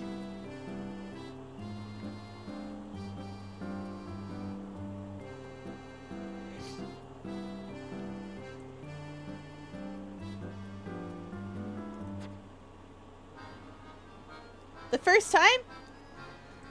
Chat, have I told you the tale of the first time I ever crocheted? You've seen my crochet. Have I told you the tale of the first time I ever crocheted? Because I'm going to tell it again, and I know I've told it before. You won your first match, Val. You can't come in and say you suck if you won your first match. By luck. Nonsense! Also, all card games are at least partially by luck. That's how it works. Excuse me. It's manipulation. It's manipulation of draws and dead draws. In case you guys are curious about what I mean by that, a dead draw is when you draw a hand of cards that you cannot do anything with.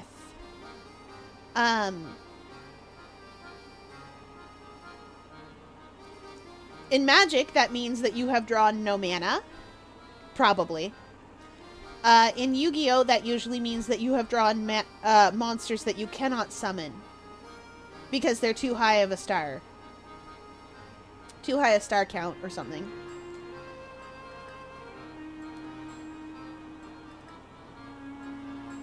Your object in a card game, when you design a deck, is to control for those things. Is to control for dead draws. I'm very good at building a deck that controls for dead draws. I'm not necessarily good at playing those decks, but I'm very good at building them. Ollie doesn't have a puzzle for us. Bah, I'm too nice to that indolent, scruffy nephew of mine. All the louse does is complain. My dude. What seems to be the problem here? Sorry, Mr. Passenger. See, there's this giganto freight train parked on the track, and it's blocking our way. Clearing the track is gonna just take some time, so, sit back with something fizzy and wait. I see. Can I lend you a hand? For real? Oh, yeah, that'd be way helpful. You think you can find a way to move the train blocking the track so we can, like, get a move on? Step aside. We're not going anywhere until that train moves off the track. Oh boy, I hope it's a puzzle.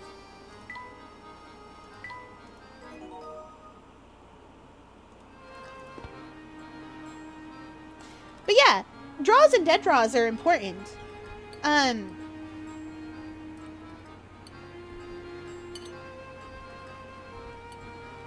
You'll have to show me this card game so that I can show you that I am great at building decks and bad at playing them.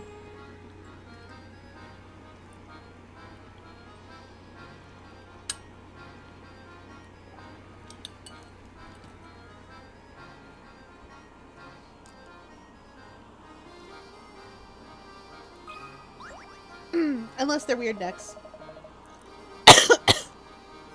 Until we get this car out of the way, the Momentary Express isn't going anywhere.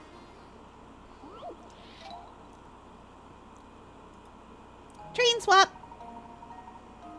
Oh, it's one of these. Swap the positions of the two trains along the tracks. Move the cars one at a time and make sure that the numbers on by each side of the track match the numbers on the car.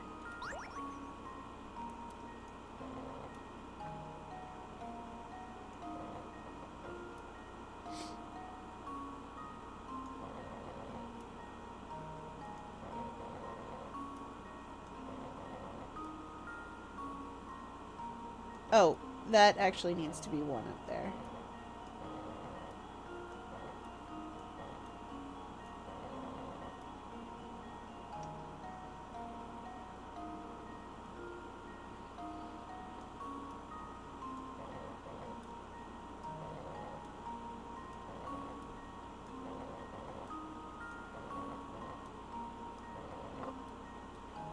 Congrats, I'm a wizard. And now to test my theory. 12 out of 25 floors. You're getting there. And there we have it. Val, you are better at inscription than I am. You are significantly better at inscription than I am. Or at least at the sacrifice deck. I'm very bad at the sacrifice deck. The only deck in inscription that I know how to play and play functionally well is the wizard deck.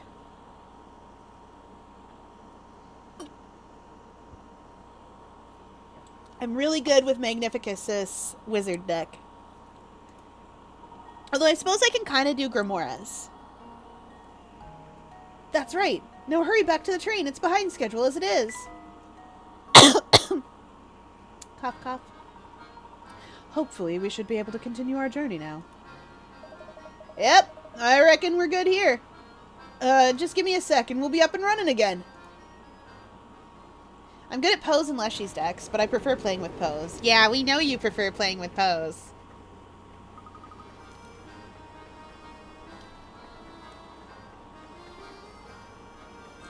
We're finally moving again. It shouldn't be too much longer before we arrive in Dropstone. Oh, I wonder if we'll find any useful information there. I hope so. You got a round part. Use it to rebuild the camera. What? I missed so many.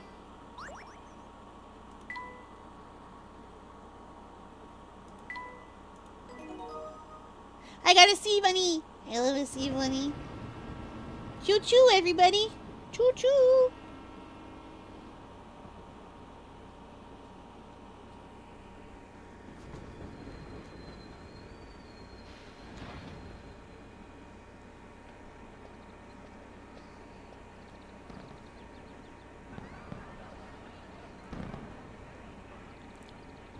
It's Dropstone's 50th anniversary.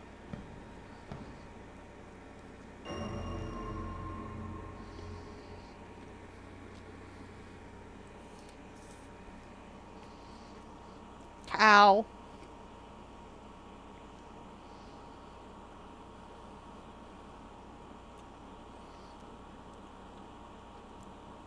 A real card in my deck. Karaja, Neo Dragon Omniscient Elf Null Super Task.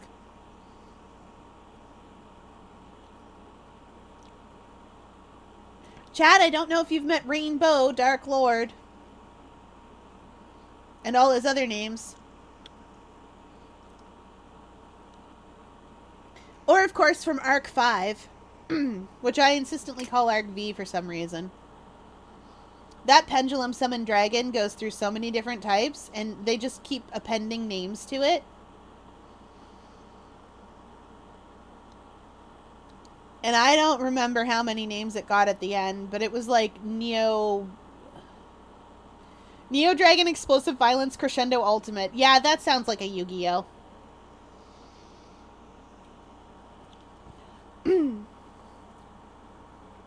Magic cards usually don't get that way, but Yu-Gi-Ohs definitely do.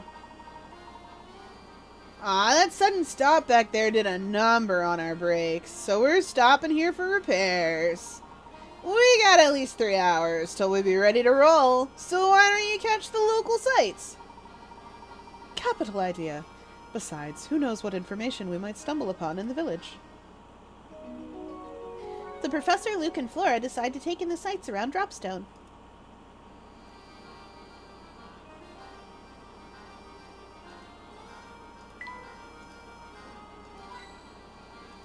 I knew it. Ah! A puzzle! Look at this poster of a train, Professor! Yes, it's quite lovely, Luke. Oh, but there's something quite odd about the picture. Huh? What do you mean, Professor?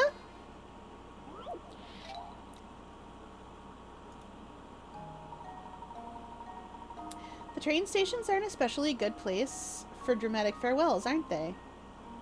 Below is a picture of a man and a woman bidding each other a tearful goodbye. Somewhere within this picture is a single unrealistic detail. Find and circle that unusual area.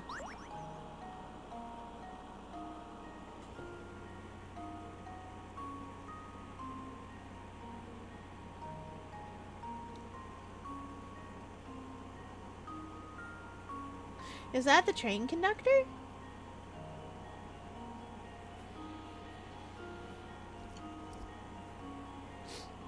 This looks like the train conductor.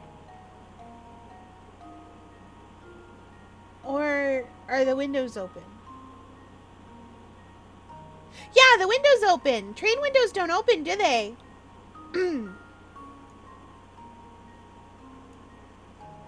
Yeah. Just leave it to me. Piece of cake. Been a little while since I've been on a train, but I don't think they open windows. Neo Dragon Hyper Tesseract Super Black Hole Eruption is a real card on my deck. That's amazing.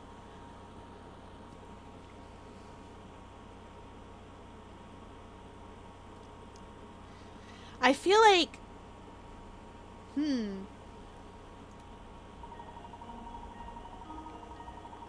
Good eye. Were the man in the picture to open the window as shown above, the frame would go through the roof of the train. Most trains have windows that either slide down into the body of the train or allow only one portion of the window to open. Of course, thanks to today's modern air conditioning, a good number of trains have been fitted with windows that don't open at all.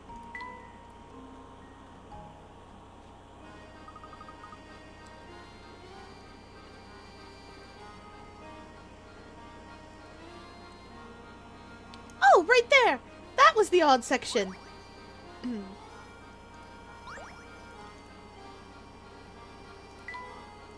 gonna mess around with the camera.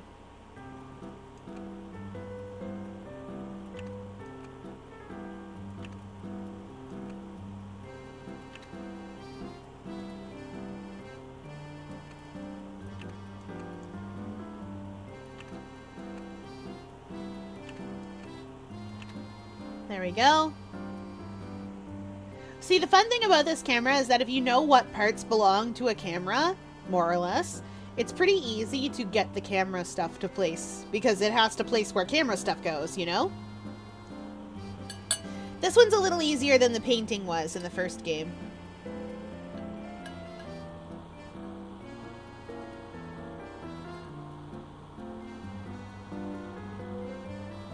Or at least I think it is.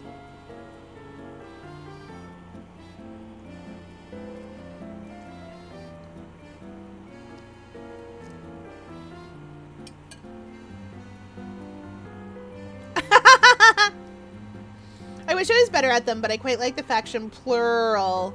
Peace, love, unity, respect, responsibility, altruism, love. Are a bunch of cat girls who are totally normal and totally can't not feel pain all the time. Oh no!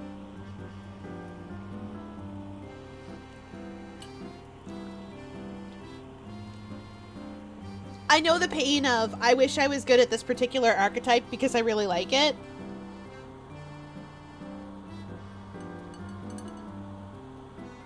I wanted to be good at the sushi ships. They're sushi boats. They're boats made of sushi. In Yu-Gi-Oh's. I wanted to be good at the sushi ships, but I'm not. I can't do it.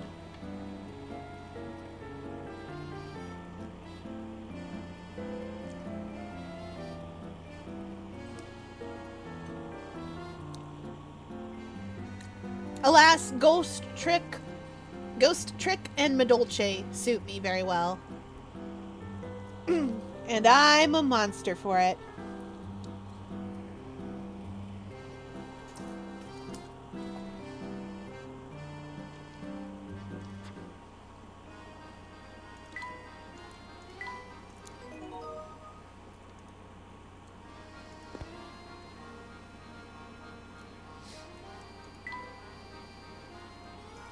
Yeah, you definitely can't see mountains like that in London. I forgot England had mountains. Does England have mountains? Yes, of course it does. I'm being silly. It has the same mountains we have.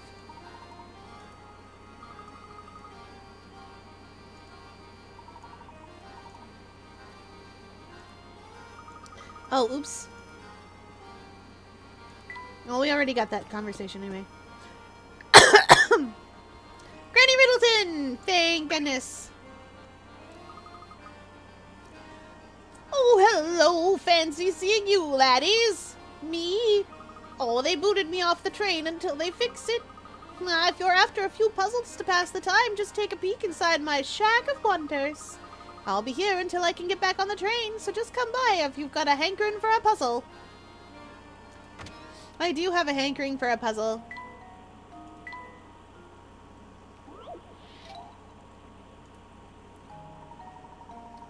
Now, Luke, are you sure you can really eat all of that? You put quite an order there. No sweat, Professor. I'll clean my plate and still have room for more. It's no wonder the professor is concerned, as Luke's order cost twice that, what the professors did. Below, you can see all the items Luke and Professor Layton ordered, as well as the price of each item. Touch the price for each of the items that are part of Luke's order. It's Mia's! I'll tell you, this is Layton's. This is definitely Layton's, and this is definitely Luke's.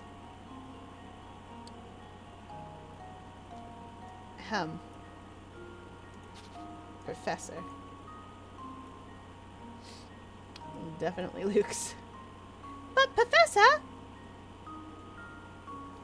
Alternatively, I could do something different here. We can get our target number by adding these things up. That's 30.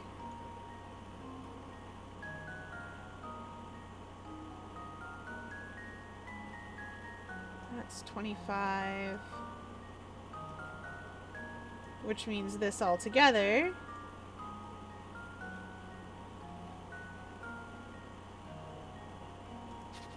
Ah. 30.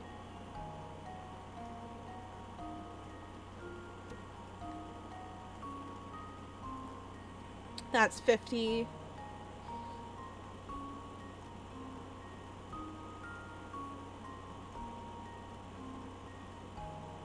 There's 105 here.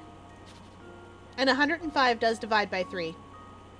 By the by, 105 divides by 3. I know what you're thinking, chat. I know what you're thinking. Fier, what are you talking about? How is that even possible? It's because 1 and 5 add up to 6, and 6 divides by 3, and that makes it divisible. So we're going to do a little bit of long division, because I want my target number.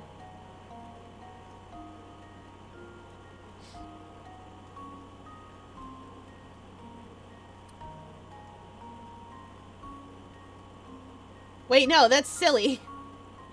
That should be 3.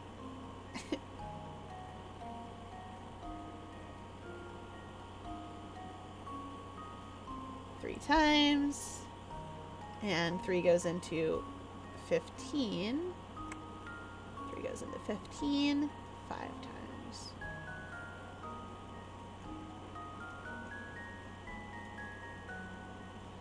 And 35 plus 35 is 70.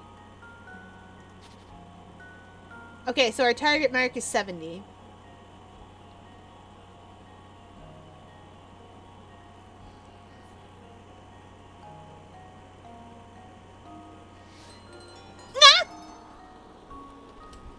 Okay, we hydrate his chat to means. Which means there's another thing that has to make 35.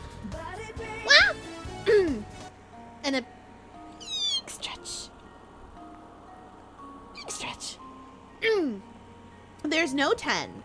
So 25 has to be part of Luke's order. Because there's no 10 and no way to make up 10. Oh, and we'll do twists. 1, 2, 3, 4, 5, 6, 7, 8, 9, 10. So 25 has to be part of Luke's order because there's no 10 here. And there's no way to make 10. So this is Luke's.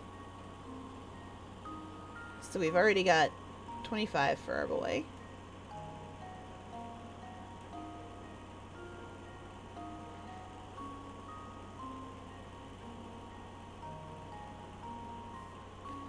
And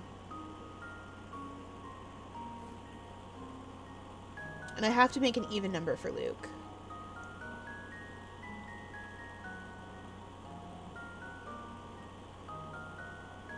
Yeah, which was 70, right? Right.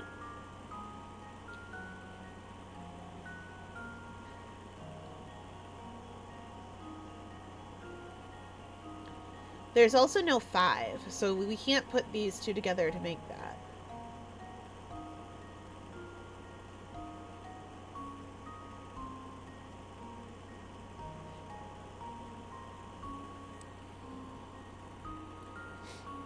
Okay.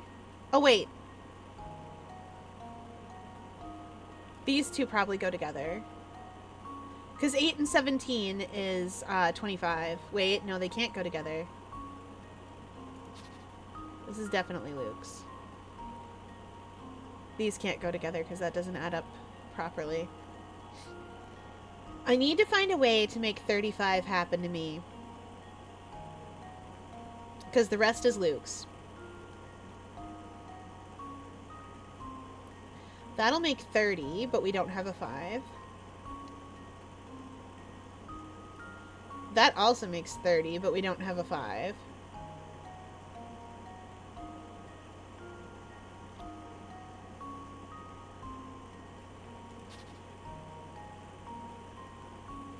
This is 20. I wonder if the drinks do go together. They shouldn't. I wouldn't think they would, but...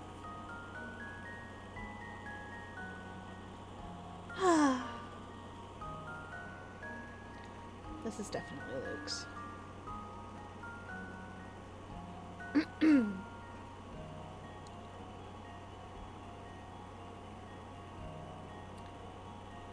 Let's see. 7 and 6 is 13. Oh, but 17 and 16 is too big. Isn't it? Yeah, that's like 33. It's too big.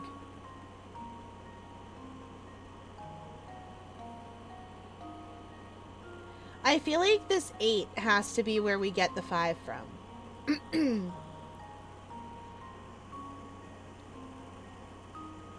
Like, I have to take 3 from this 8 and put it somewhere and then have the 5 left over.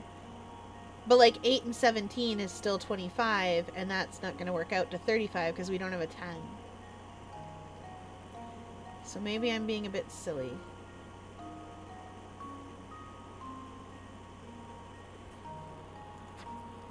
Well, that's Luke's for sure.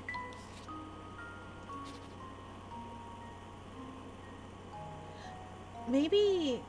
No, it has to be because 35 is the one... Yeah, okay. So we have 70... And we have 35 that we have to make.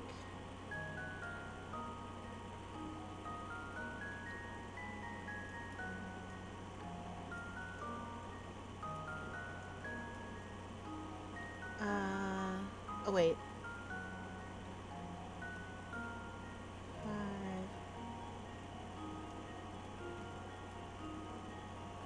So I need to make 45.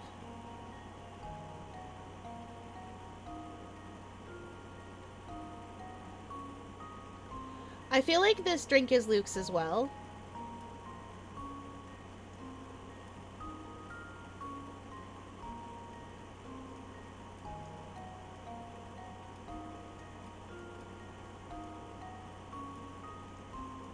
This is another one where I'm starting from the goal.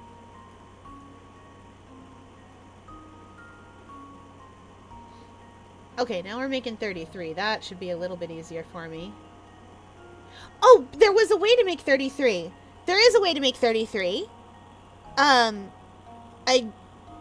It's these two. 16 and 17, right?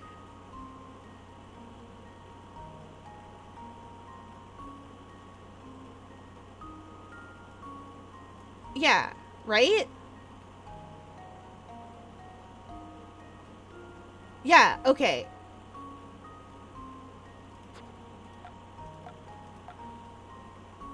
And then just to double check, that's 27. Yeah, okay, that should be right.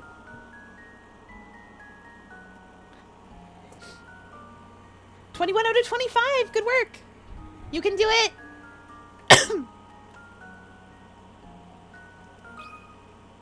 And now to test my theory. That should math correctly. Huh. Wonderful. See, we just had to start from the goal. If you calculate the total tab, you'll see that the meal costs 105 pounds. Knowing the total, Luke must have ordered 70 pounds worth of food and the professor 35. Once you've got those numbers, the rest is easy. Are you sure you didn't order too much? Nope! The stew's great! And the steaks, chomp, great too! Well then, eat up, I suppose. Also, you can look at some of them and be, like, character specific about it. Because, like, Layton is going to order tea. He's a gentleman. Whereas Luke's definitely getting, like, this.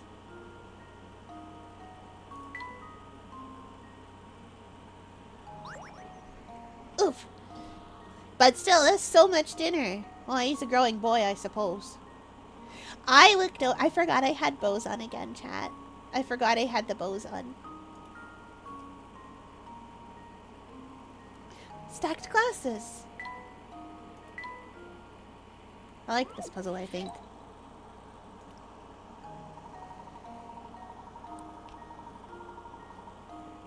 The owner of a 4-star restaurant assigns a young waiter to the task of stacking glasses in a decorative way.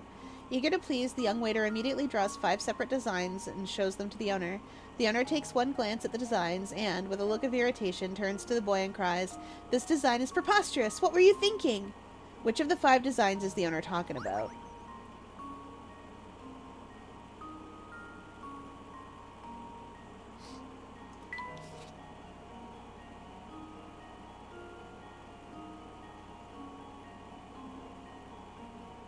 Well, it's not A. A is all stackable.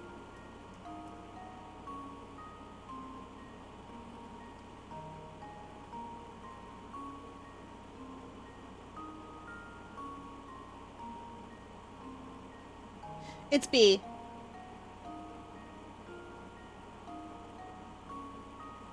These 2 glasses will fall down. These ones here. They're not hooked into anything, they'll fall.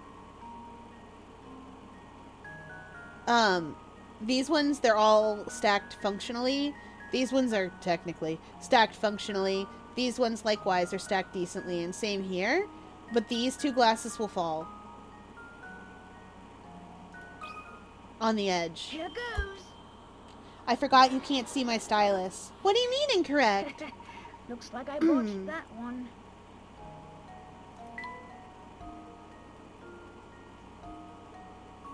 What do you mean incorrect? Aww.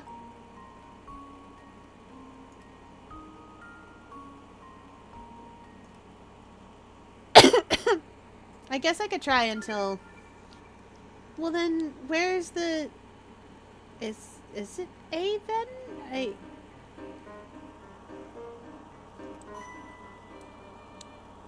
But those glasses will fall.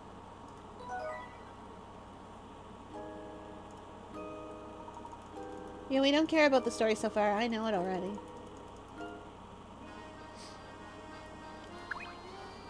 Oh, I did solve that.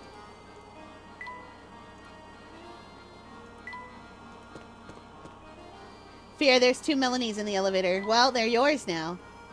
Do they have all their eyes?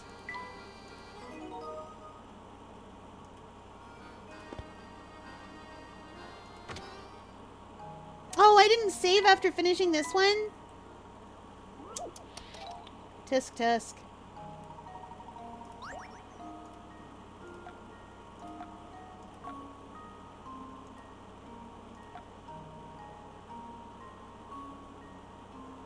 Yeah, that's right.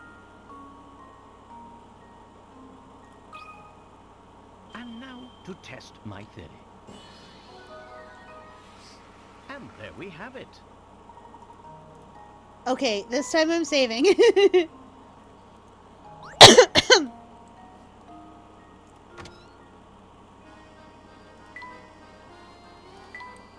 As a notorious save scummer, I'm gonna save. Okay, what design are we talking about then? Because that one's... B is just straight up impossible. So what design are we mad about?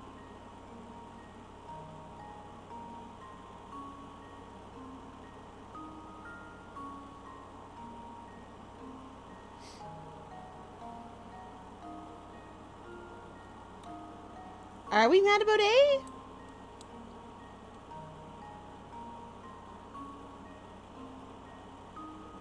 Wait, no. Something about this is making an owner mad. Of a 4-star restaurant.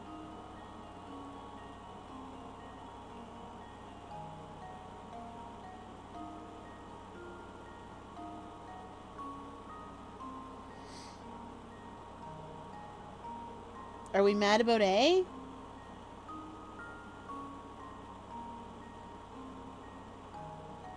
Because, like, once again, B is just going to fall.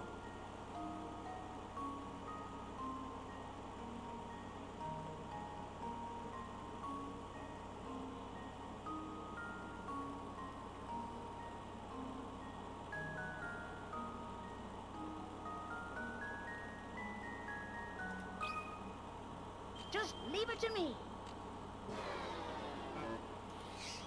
Well, I'm stumped. I'm gonna view the hints.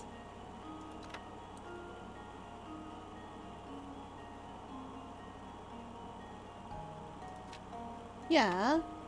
A and C could probably be pulled off with steady hands and a lot of patience. That's true.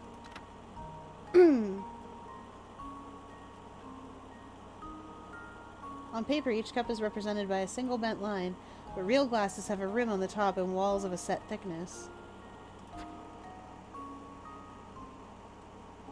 Oh! It's this one. It's D.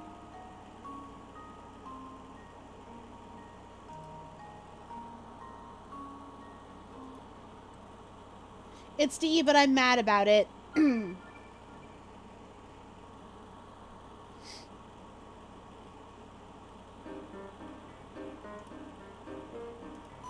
Nice! Congrats! Anyway, it's D, but I'm mad about it.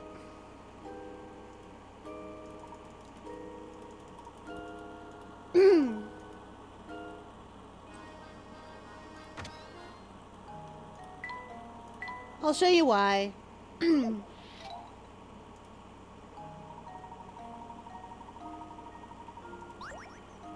So, here's the thing. B is just going to fall. I know that. Unless these glasses are square, in which case it's still just going to fall. You could hypothetically do it. C and E and A are obviously fine. But D has that glass tucked right in. And this glass can't be tucked in like that because it can't go through the other glasses. Do you know what I mean? Because this glass is here and these glasses are like this. And so this glass just can't go through them. Hard to explain, but you know what I mean. Let's see if this works. Do you know Mach is like 6'10"? 6'10"! That's wild! Yeah, it's also trying to show us that they can't do that. Exactly right. The restaurant owner was talking about Sketch D. If you look closely, you can see that the first and second row of glasses couldn't possibly be arranged in the manner depicted. The simple 2D sketch didn't take into account the rim of the glass. She's 9'5" with her hat. Her hat is stupid tall. Yeah, it's 3 feet tall.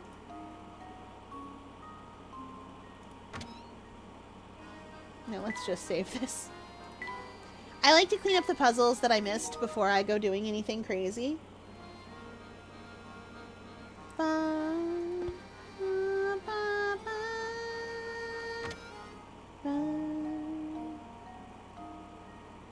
You know what, chat? You know what I should do with these bows?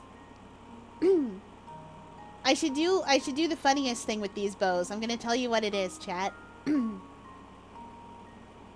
I'm gonna make a redeem to put more bows on Fier. More bows!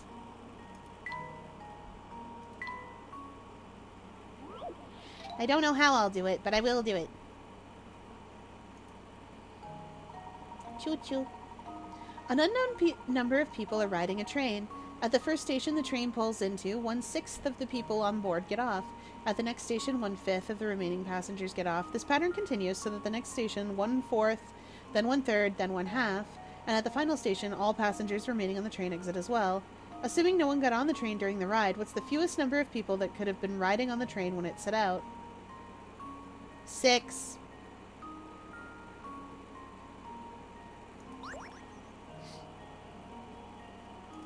Right? If I have 6 passengers and 1/6 of the passengers gets off, then I have 5 passengers. And then 1/5, and then 1/4, and then 1/3. Yeah, I think that's right. Or at least I hope that's right. It might have to be 7. No, I think this is correct. Just leave it to me. Piece of cake. Good work. If you assume the train started out with 6 passengers, the only one person would have to get off at each station. This puzzle can be really tough if you don't remember. Oops, I didn't read all of it. You gotta think about fractions and how they fraction.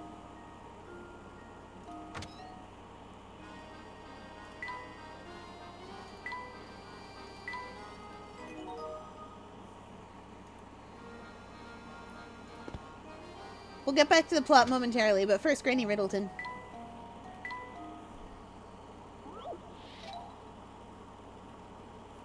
People should draw Mock and Pilby more. They're precious together. Love me some good family-esque dynamics. Amazing. Chat, did I tell you I'm writing hilarious, shenanigans? They're birthday shenanigans for Hero Complex. Everybody gets to have a reaction to their birthday and its celebration thereof.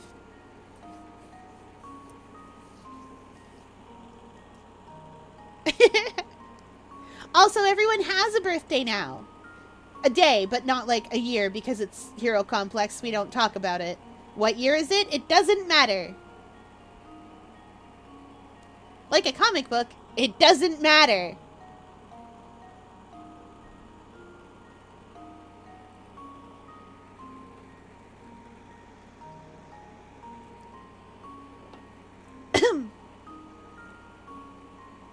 A woman in a shoe store pays for a pair of $30 shoes with a $50 bill. The clerk doesn't have change, so he goes to the shop next door to break the $50 bill.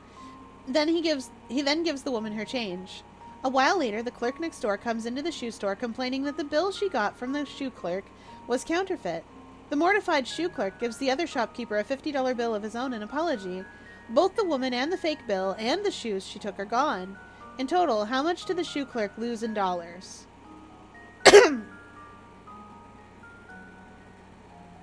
Well, wouldn't he have lost $100? Wait. No, that's right. Wouldn't he have lost $100? Because she came in with a fake 50, right? She paid for her $30 shoes. He went to go get it to make change. Oh. Oh, no, this is more math than I like. Okay, she comes in with a 50 that's fake. She pays for her $30 shoes.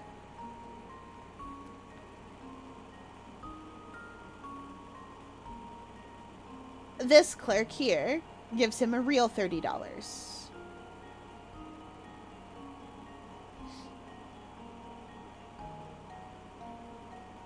But then he gives her back 50. Oh my gosh. Okay, let's track where these all are. Memo time.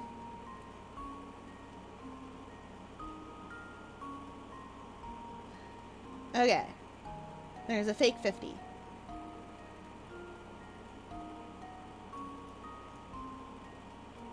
Minus 50.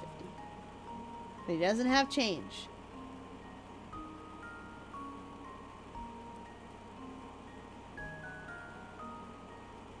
So he goes and breaks for change. And gets a real $50.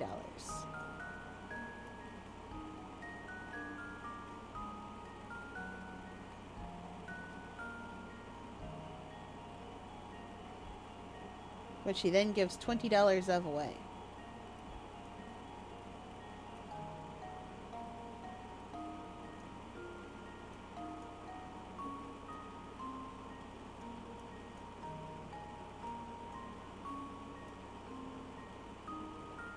No, I'm overthinking this.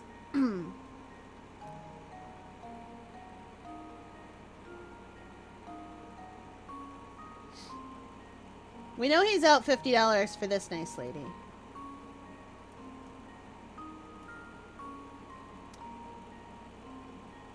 Clerk doesn't have change, so he goes to the next shop to break the 50. That's this 50. Mm-hmm.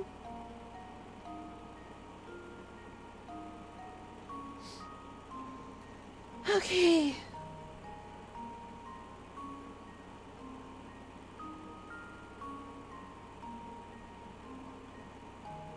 I wanted to say $100, but I don't think that's right.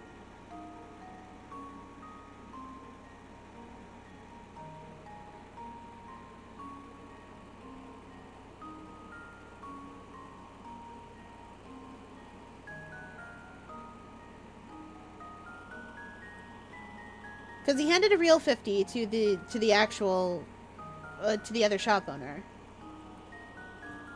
So that's a real 50 he's out. But he broke the fake $50 bill and got real money for it, which was a real $50. He gave this lady her change of $20, but that means he still has $30. Like a real $30. Did he only lose $20? And the shoes?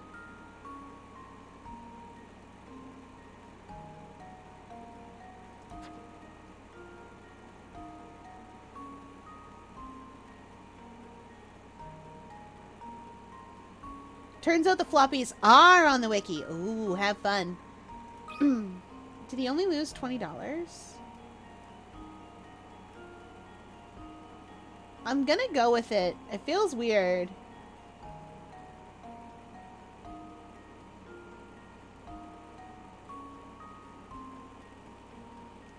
$20 in the shoes.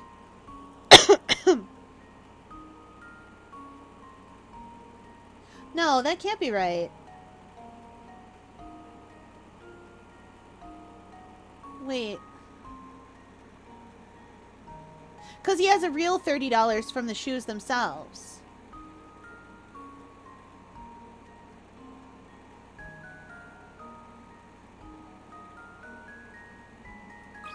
Maybe? This should do the trick. Nope. Well, I suppose you can't win them all. Maybe it is $100. Show me your hints. Had the shoe clerk not gone next door to get change, he might never have realized he lost money. In the end, the shoe clerk essentially passed back the $50 he got from the shopkeeper next door, so he neither lost nor gained money from those interactions. Okay. The sneaky customer ended up getting away with shoes costing $30 as well as $20 in change. Wait a minute. Is the answer to this puzzle, do I have to include the shoes? If I have to include the shoes, then the number is 50 money. And I was overthinking it seriously. Cough, cough. If it's 50 money, chat,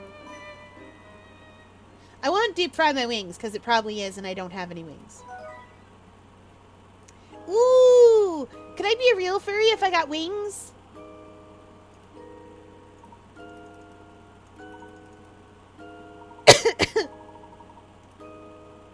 Chad, is that how it works? Fier, you are a real furry. Aww! I'm a real furry now. I'm not part of the community very well. I really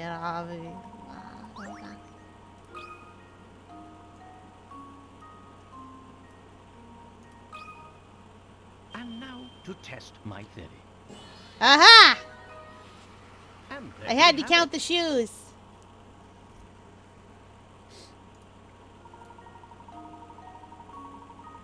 Well done. The shoes the customer made off with cost $30, and the change the shoe clerk gave her cost him $20, bringing the shoe clerk's total losses to $50.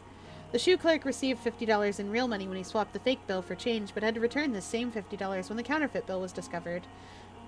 This means these two transactions effectively canceled each other out.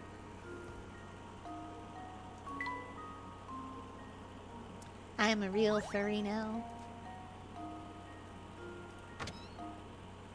Okay, no more puzzles in Granny's house.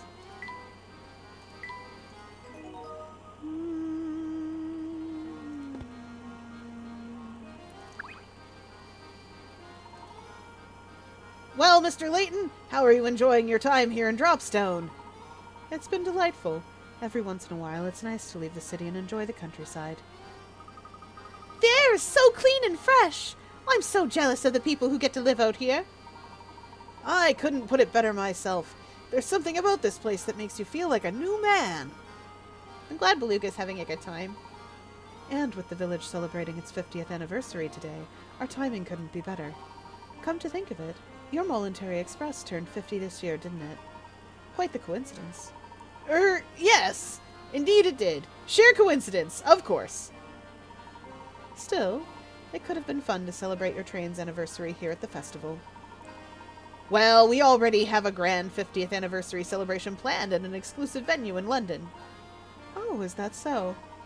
Well, I'm sure your party will be on par with the excellence of your train. Yes, and on that note, I'm afraid I'll have to excuse myself. Good day, Mr. Layton. Good day to you, Mr. Beluga. My, it's already been a year since she passed. Time truly does just fly by. She? Who do you think he was talking about, Professor? I haven't the foggiest clue.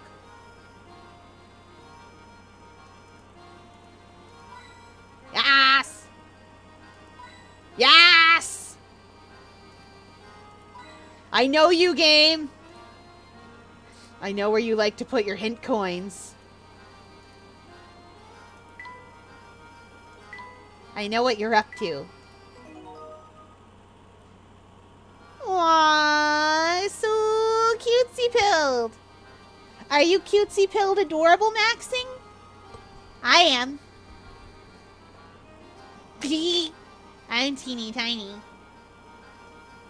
I love these bows. They're so cute. Every time I look up and realize I'm wearing them, I'm just like, oh no, even more cute bows. I'm adorable. I'm precious. I'm the cutest. I have bows. This is how you know girl is grill. Till you stick a bow on it, you don't really know, do you? I do.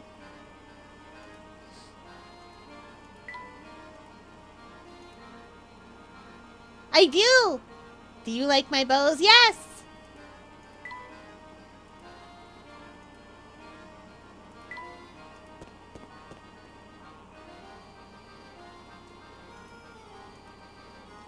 Every chimney, every window,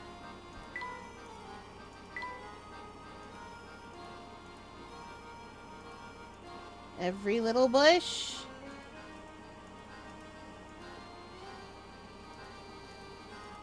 trees, the balloons. Okay. They're precious and adorable, and I love them a lot.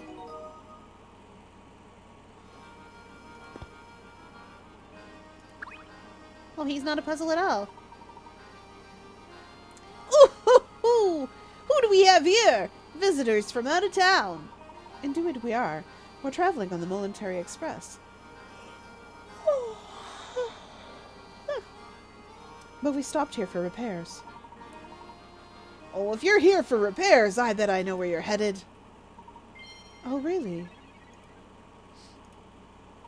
What do you mean, sir? Oh, I was just thinking out loud. Yep, just chatting with myself. Forget about it. Say, did you notice the festival that's running today here in Dropstone? Today marks the 50th year since the founding of our village. Make sure you get in on the fun. What do you want to bet that this entire village was founded because of the train? As part of the train's whole thing.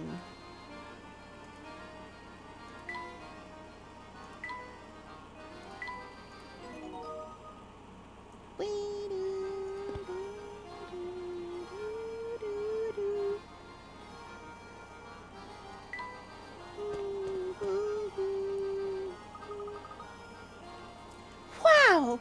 Look at all the stuff there is to do. I've never been to a real life festival before. It's wonderful. Oh, that's right, Flora. I forgot how you grew up in that one little village. Well, now's your chance to make up for lost time. Let's explore. That's a great idea. Where should we go first? Oh, let's get a look at the booth over there. I want to see what they've got. Wait for me. You two watch where you're running, or you're liable to crash into something. Val and Arya go to England.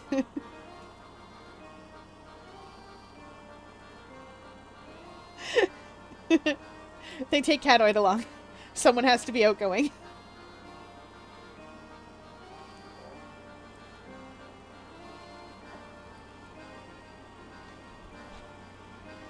Andre would look out for them.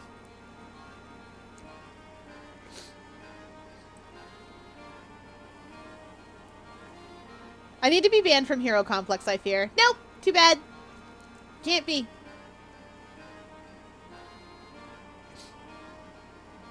Cupid can't be banned from Hero Complex. They're too cute. Besides, Arya needs a friend. She doesn't have a lot of them. I mean, it's not like I'm important. Yes, you are. There's a whole sequence. 2 of them.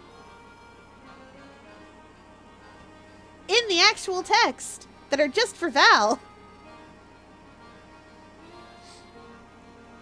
Yeah, but they're not kids her age. With birthdays a few days apart. Too bad your self-insert's in there. I did this. I put this. I did this. You're all suffering now because of me.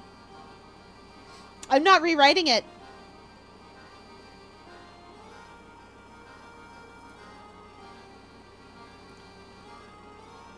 Who else will prove to Callahan that maybe children aren't the worst possible thing that have ever existed ever?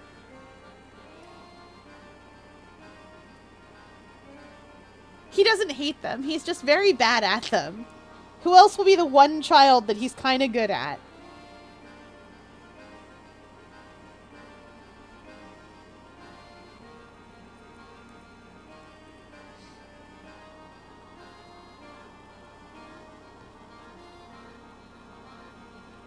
Although, now that you mention it, do you know what I need to write?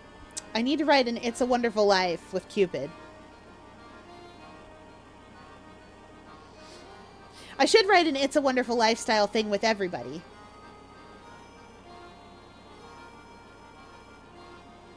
Oh, do you know the... you guys may not know the movie It's a Wonderful Life. It's very, very old. And it only plays at Crimbus.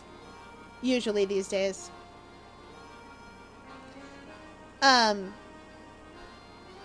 It's a Wonderful Life is a story of this one guy who is, for a number of reasons, not really okay.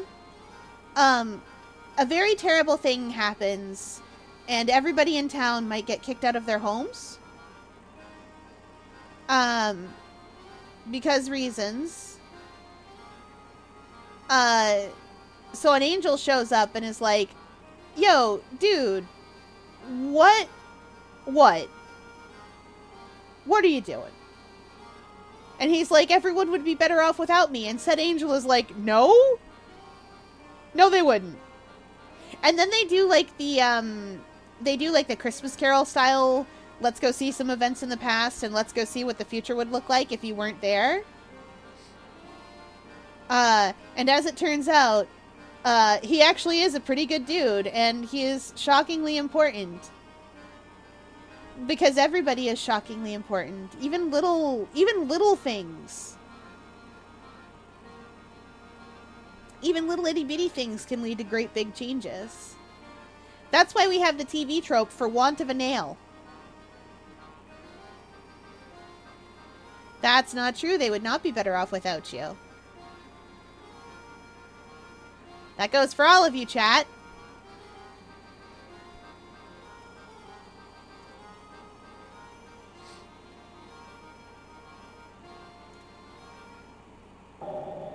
Oh no! Spooky time. We know that coat. It belongs to the villain of the first game.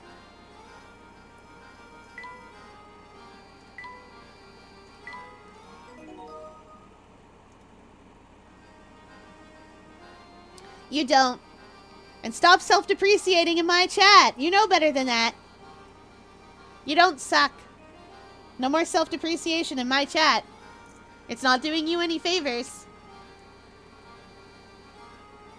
It's okay.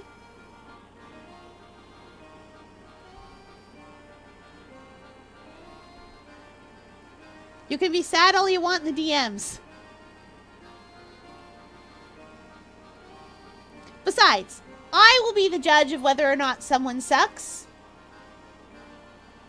That's my right as a person.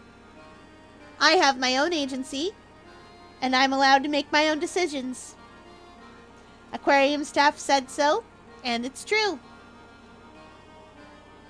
Even though I am a tiny little octopus.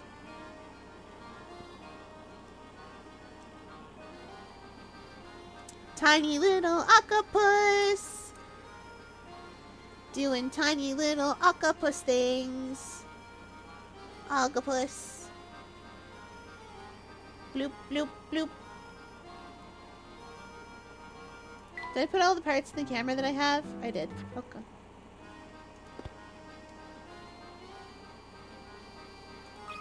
Ah, it's a puzzle. It was supposed to be hint coins. What are all these arrows for? Oh, it's a carnival game.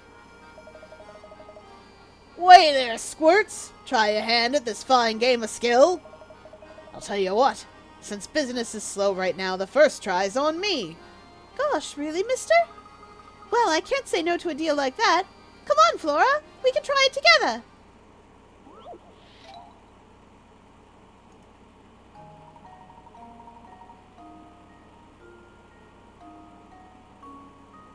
A bag of candy dangles from one of the 3 arrows attached to the wall. Assuming that all 3 arrows are perfectly straight, which arrow, A, B, or C, is connected to the candy? Ah!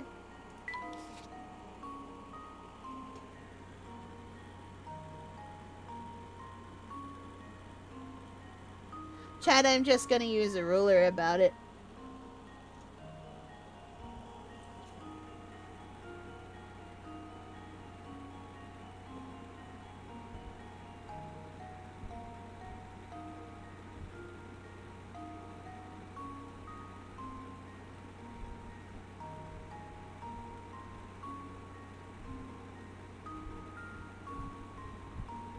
I think it's B.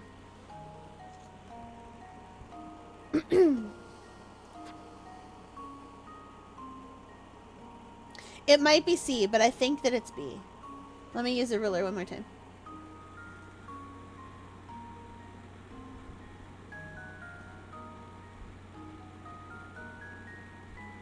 Oh no, wait.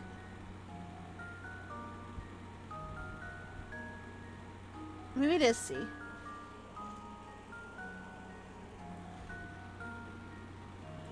Alright.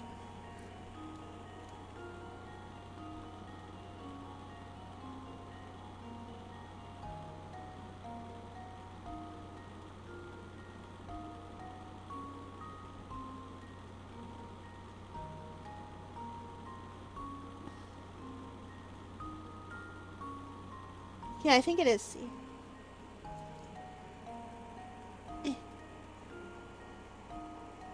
What if it's A? Here goes. Oh, I was wrong. I was probably right the 1st I'm time. stumped.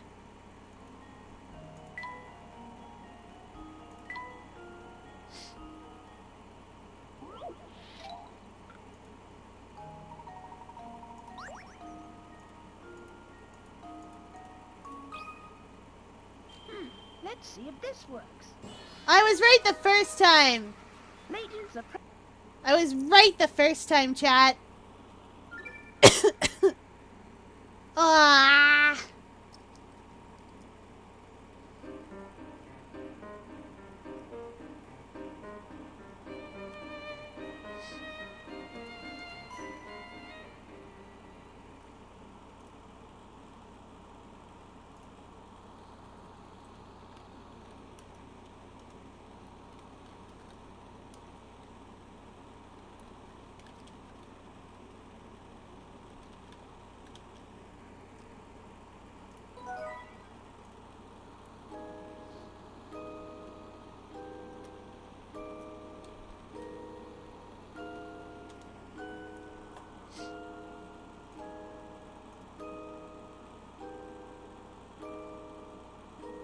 I've only just now seen the cat girls.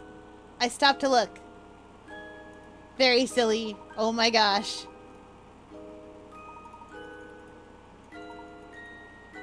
Neon cat girls. Alright, let's try this again. Now that we know. Now that I was right the 1st time.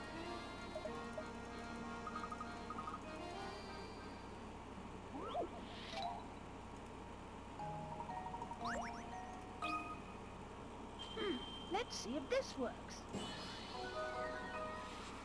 Piece of cake.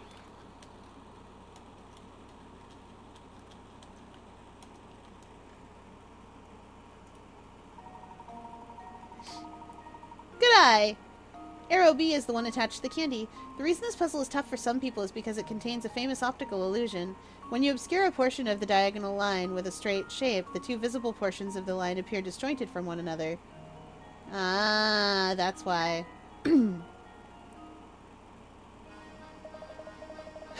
Nicely done, Shorty.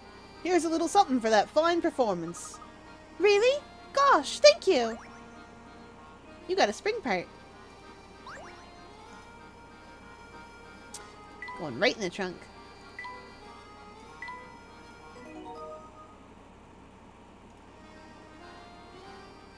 Trunk!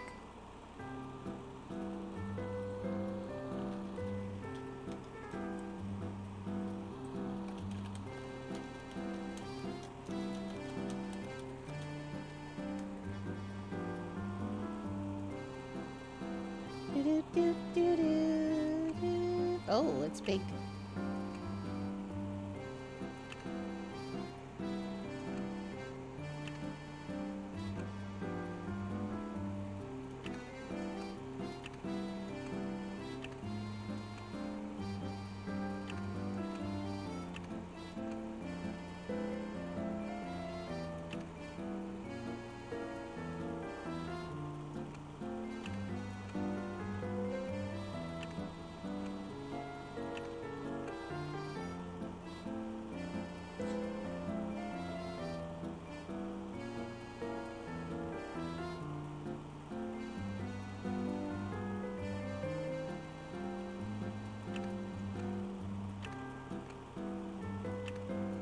No, it definitely doesn't go there. Nor here.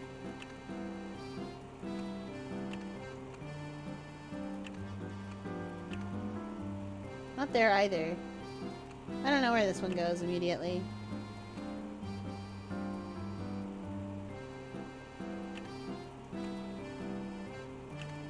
We'll put that one away for now. Because I can't see where it goes. Some of them you can instantly tell because it's the shutter for the camera. Every chimney in Dropstone like tint coins a lot, but the chimney that lived just north of Dropstone did not. Look at all those fruits and veggies on this cart. Well, it probably belongs to the person running that little stand. But it looks like one of the wheels is dented. That must make it difficult to move much. Yeah, I bet it's a real pain. Oh, but you know, that reminds me of a puzzle about a busted wheel.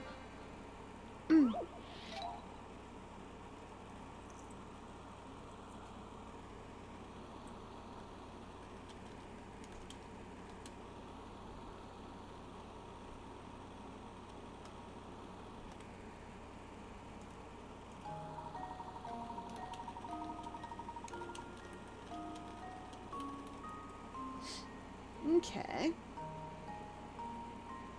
In the back of the train yard, there's an old warped wheel lying on the ground, as shown below.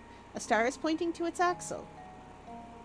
While no longer functional, the wheel is interesting because, when rolled on a flat surface, its axle traces a funny pattern if you look at it from side to side. Of the 5 diagrams below, which one depicts the actual path of the axle?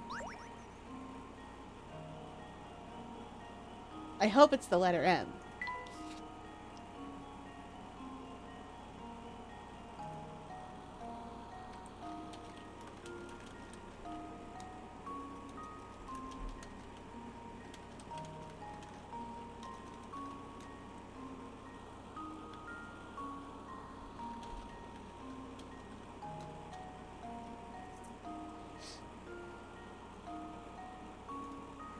Okay. Well, first thing that would happen with this axle when this wheel turns is it would land here.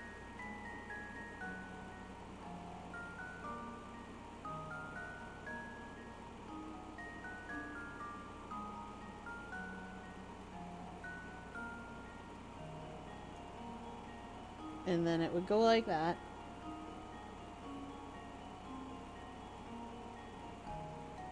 Because it's at the bottom. So if this wheel is turning, that corner has to come down. And then it has to kind of like that. And then... Oh, it must be A. I wanted it to be C, but I think it might be A.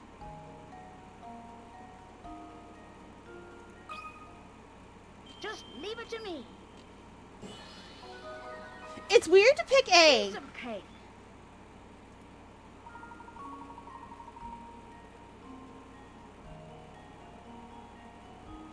That's right. Diagram A correctly traces the path of the axle as the wheel rolls. You probably won't see this wheel on a train anytime soon, but it sure would be fun to watch it bounce around, wouldn't it?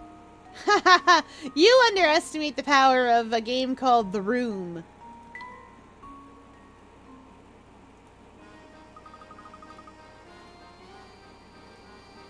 That's right, Luke. You sure figured that one out fast. Aw, if you've got puzzles, I've got answers. Well, I'm impressed you knew a puzzle like that. I'd never heard of one before. Well, I needed to know a few to run with you two.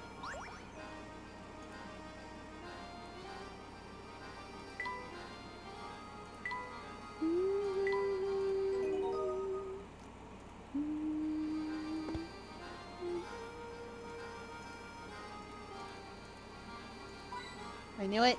Every bush. Oh, I didn't mean to...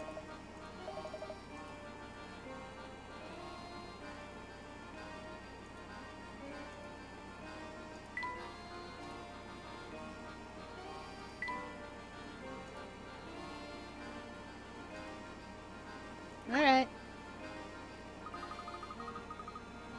We're doing some top secret festival prep back here, okay? So you can't come in yet, okay?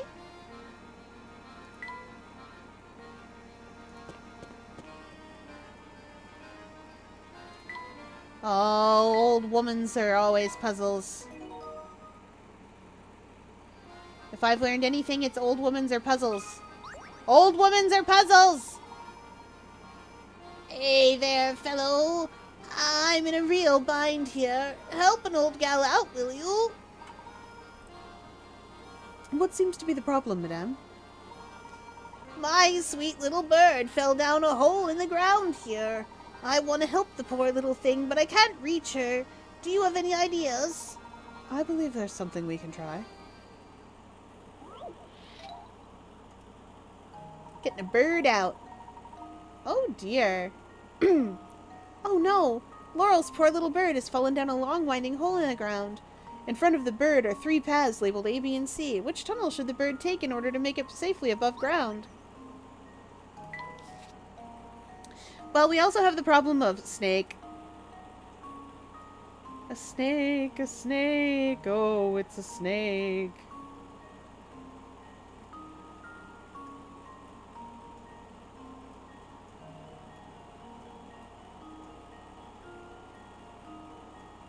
Okay, A is a bad path. We don't want to take A.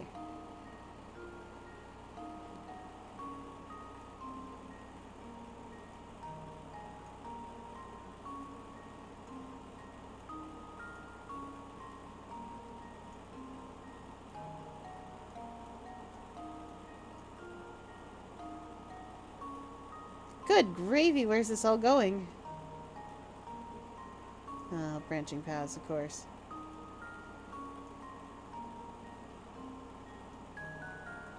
Oh, but it does lead to B. Does C lead out at all?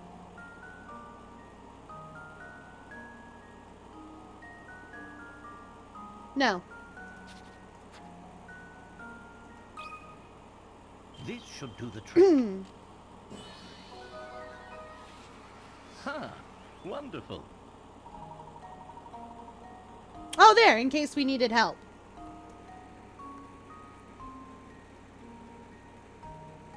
Very nice. The bird can safely escape her underground confines by following Tunnel B. Any other tunnel will lead her deeper underground or into the mouth of a very hungry snake. Snakes do love munchin'.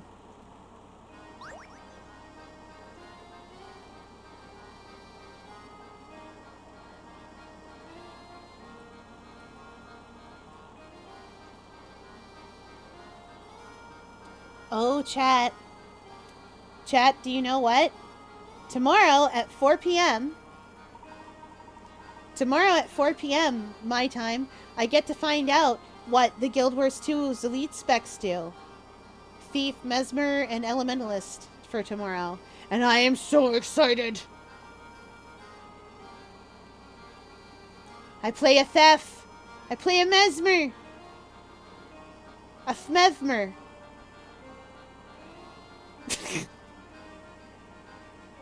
A Meath.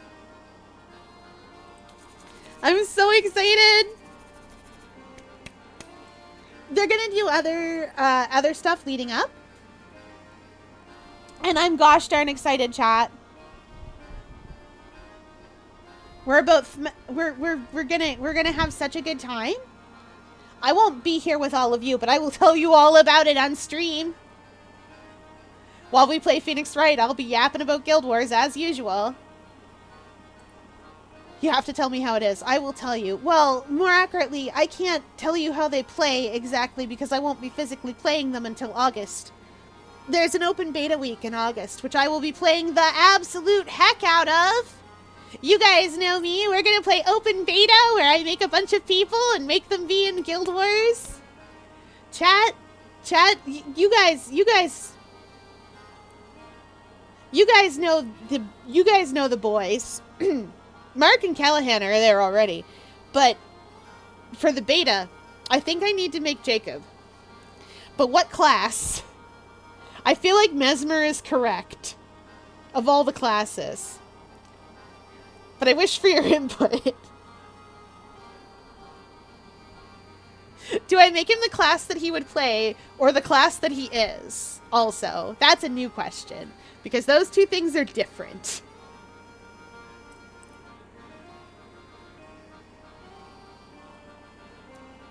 The class that he is. Mesmer it is. Perfect. We did it. I'm so excited. I think I can actually get his hairstyle in Guild Wars. I might not be able to get it perfectly, but I think I can get it. And you'll get to see how close he looks to Mark. Callahan has very narrow taste. He has a very specific taste. And that's it.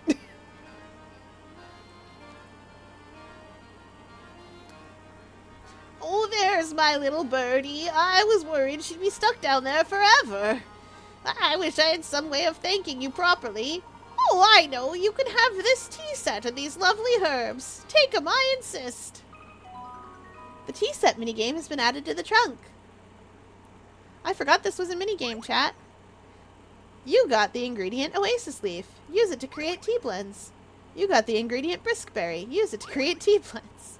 You got the ingredient Bell Tart Seed. Use it to create tea blends. To access the tea set, touch the trunk icon, then touch the tea set icon. The tea set lets you mix and brew a variety of herbal teas. Add multiple doses of a herb to increase that herb's effect in the tea.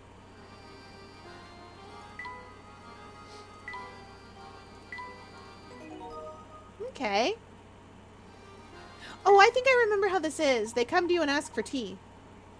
Combine the ingredients you've gathered to make a variety of delectable teas. Tea ingredients currently in your possession can be found in the box shown on the touchscreen. Tap an ingredient to learn its name and properties it can give your tea. When you're ready to make tea, tap the ingredient you want to use and drag it to the teapot. You'll need to place 3 ingredients in the teapot before you can start brewing your tea. Keep in mind that you can use more than one of the same herb in your concoctions. Once you've put your 3rd ingredient in the teapot, the lid next to it will start to wiggle. Place the lid on top of the teapot to start brewing your tea. If your creation turns out tasty, the recipe for it will be added to your list of teas. You can check your list of recipes at any time by tapping the tea set icon. While viewing your list of teas, tap a teacup to see that tea's name and characteristics. Once you find a tea you like, tap to serve, to give Luke and Layton a taste of what you've made. There's 12 recipes in all. Discover them all to unlock a neat bonus. Okay.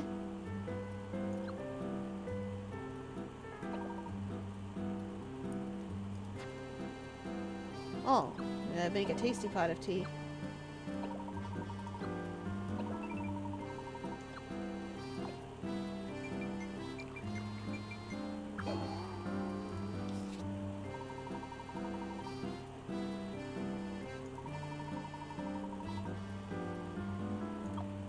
A boring one-note tea. Well,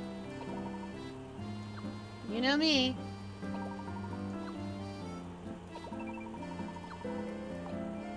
I'll put one of each in.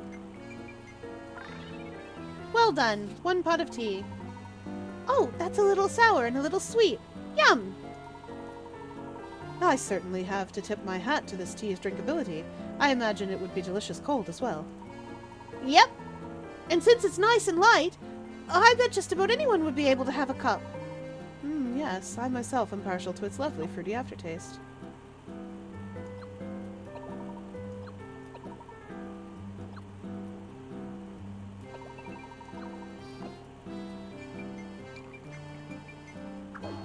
Ah, nerds.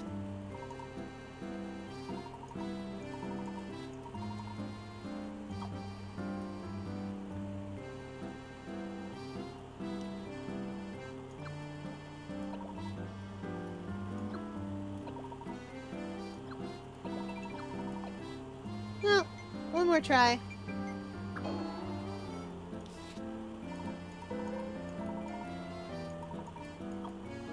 All right. Help? I'm feeling less than my best. Will you make me a tea with Oasis Leaf, Briskberry, and Bell Tart Seed?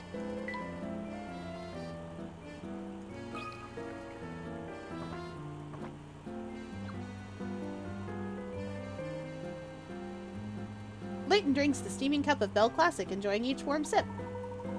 This is splendid, Luke. This is truly a testament to the restorative power of tea. Now that's good tea. Layton seems restored and in high spirits. You found a hint coin in the bottom of your teacup.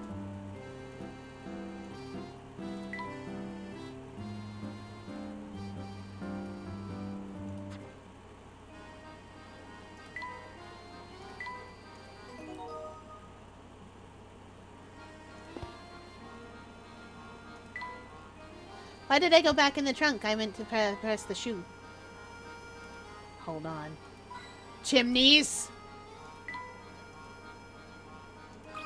Ah! Why are those trees a puzzle? Look at that crazy looking tree, Professor. It's all warped. With a structure like that, it must be quite old. I wonder how long it's been here. Oh, Luke, our little conversation reminded me of a puzzle I know. Care to hear it? Sure. Trees on an old road. The country road you see here is lined with a single straight row of trees, each planted at a different time and each a different distance from its neighbor. Oh no. Of the 5 trees labeled A through E here, which 2 trees have the greatest distance between them? Oh no. Study the diagram carefully and draw a line between the letters of the 2 trees you've chosen. Okay.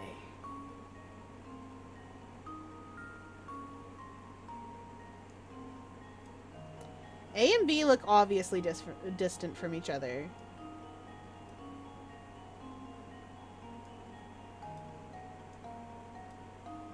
But that could mean nothing.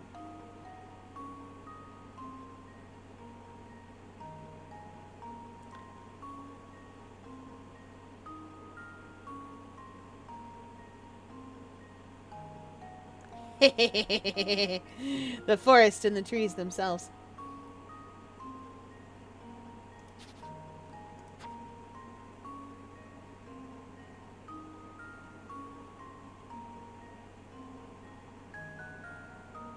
I feel like it's trying to trick me on purpose.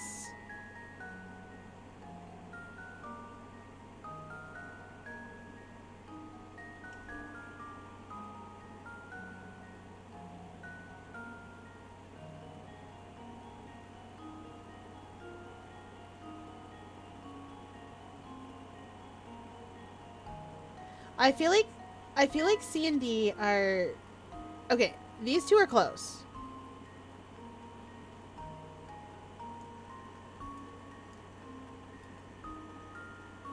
I'm pretty sure it's A and B or B and C that are furthest away from each other.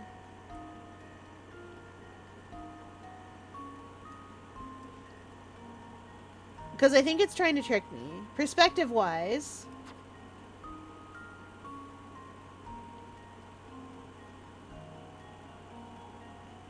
Wait. Which 2 trees have the greatest... Study the diagram carefully and draw a line between the letters. Chat? Chat, it is trying to trick me! It's trying to trick me! This better be it. This better be it! I better be onto your tricks, Layton! That was almost too easy. I'm onto his tricks! I'm onto his tricks. Ah! Alright, we hydrate as chat demands.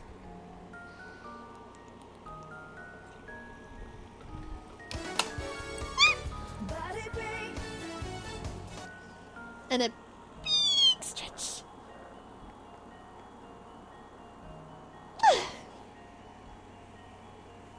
Wiggle, wiggle, wiggle, wiggle, wiggle. Yeah.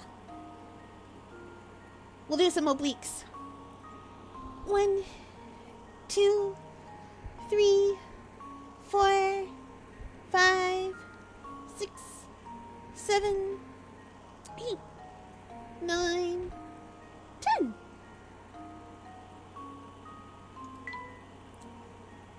Oh. Perhaps I should have prepared something a bit more challenging for you, Luke. Well, we'll save that for next time. For now, let's continue our walk about the village. You got a new hamster toy. Yes.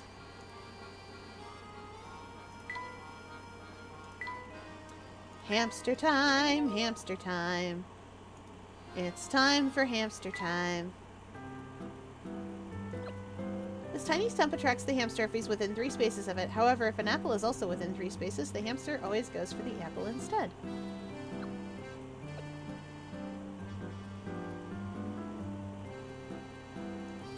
I think we can finally get him through it. Come on, I'm tired.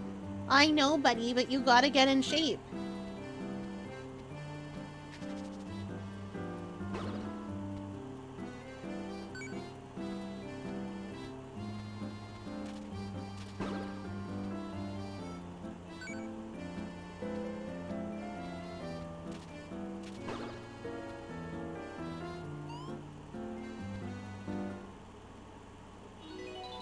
Navi walked 9 steps. This tomorrow for sure. He went from 5 to 4. He's a slightly better hamster now. 14's the next goal. We can't actually make that.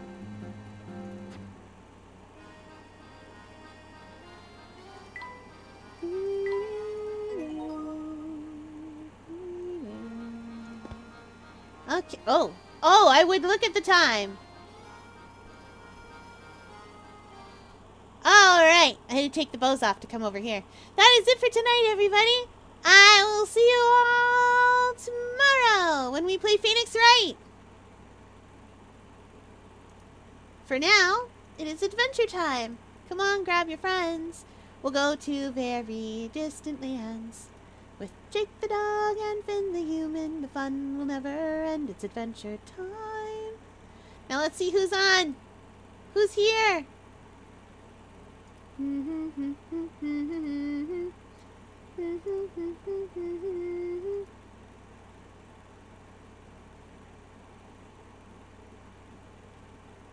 Oh!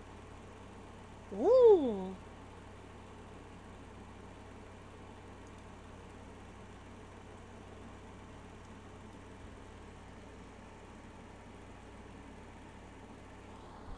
Yenna's about to be starting up with some Stardew Valley, so let's go see her.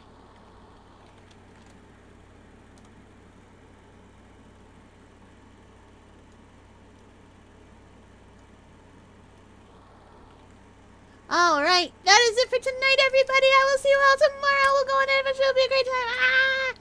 We might even solve the murder case that we're working on in Phoenix Wright. The final case of Phoenix Wright. Okay, thanks for playing along, everybody.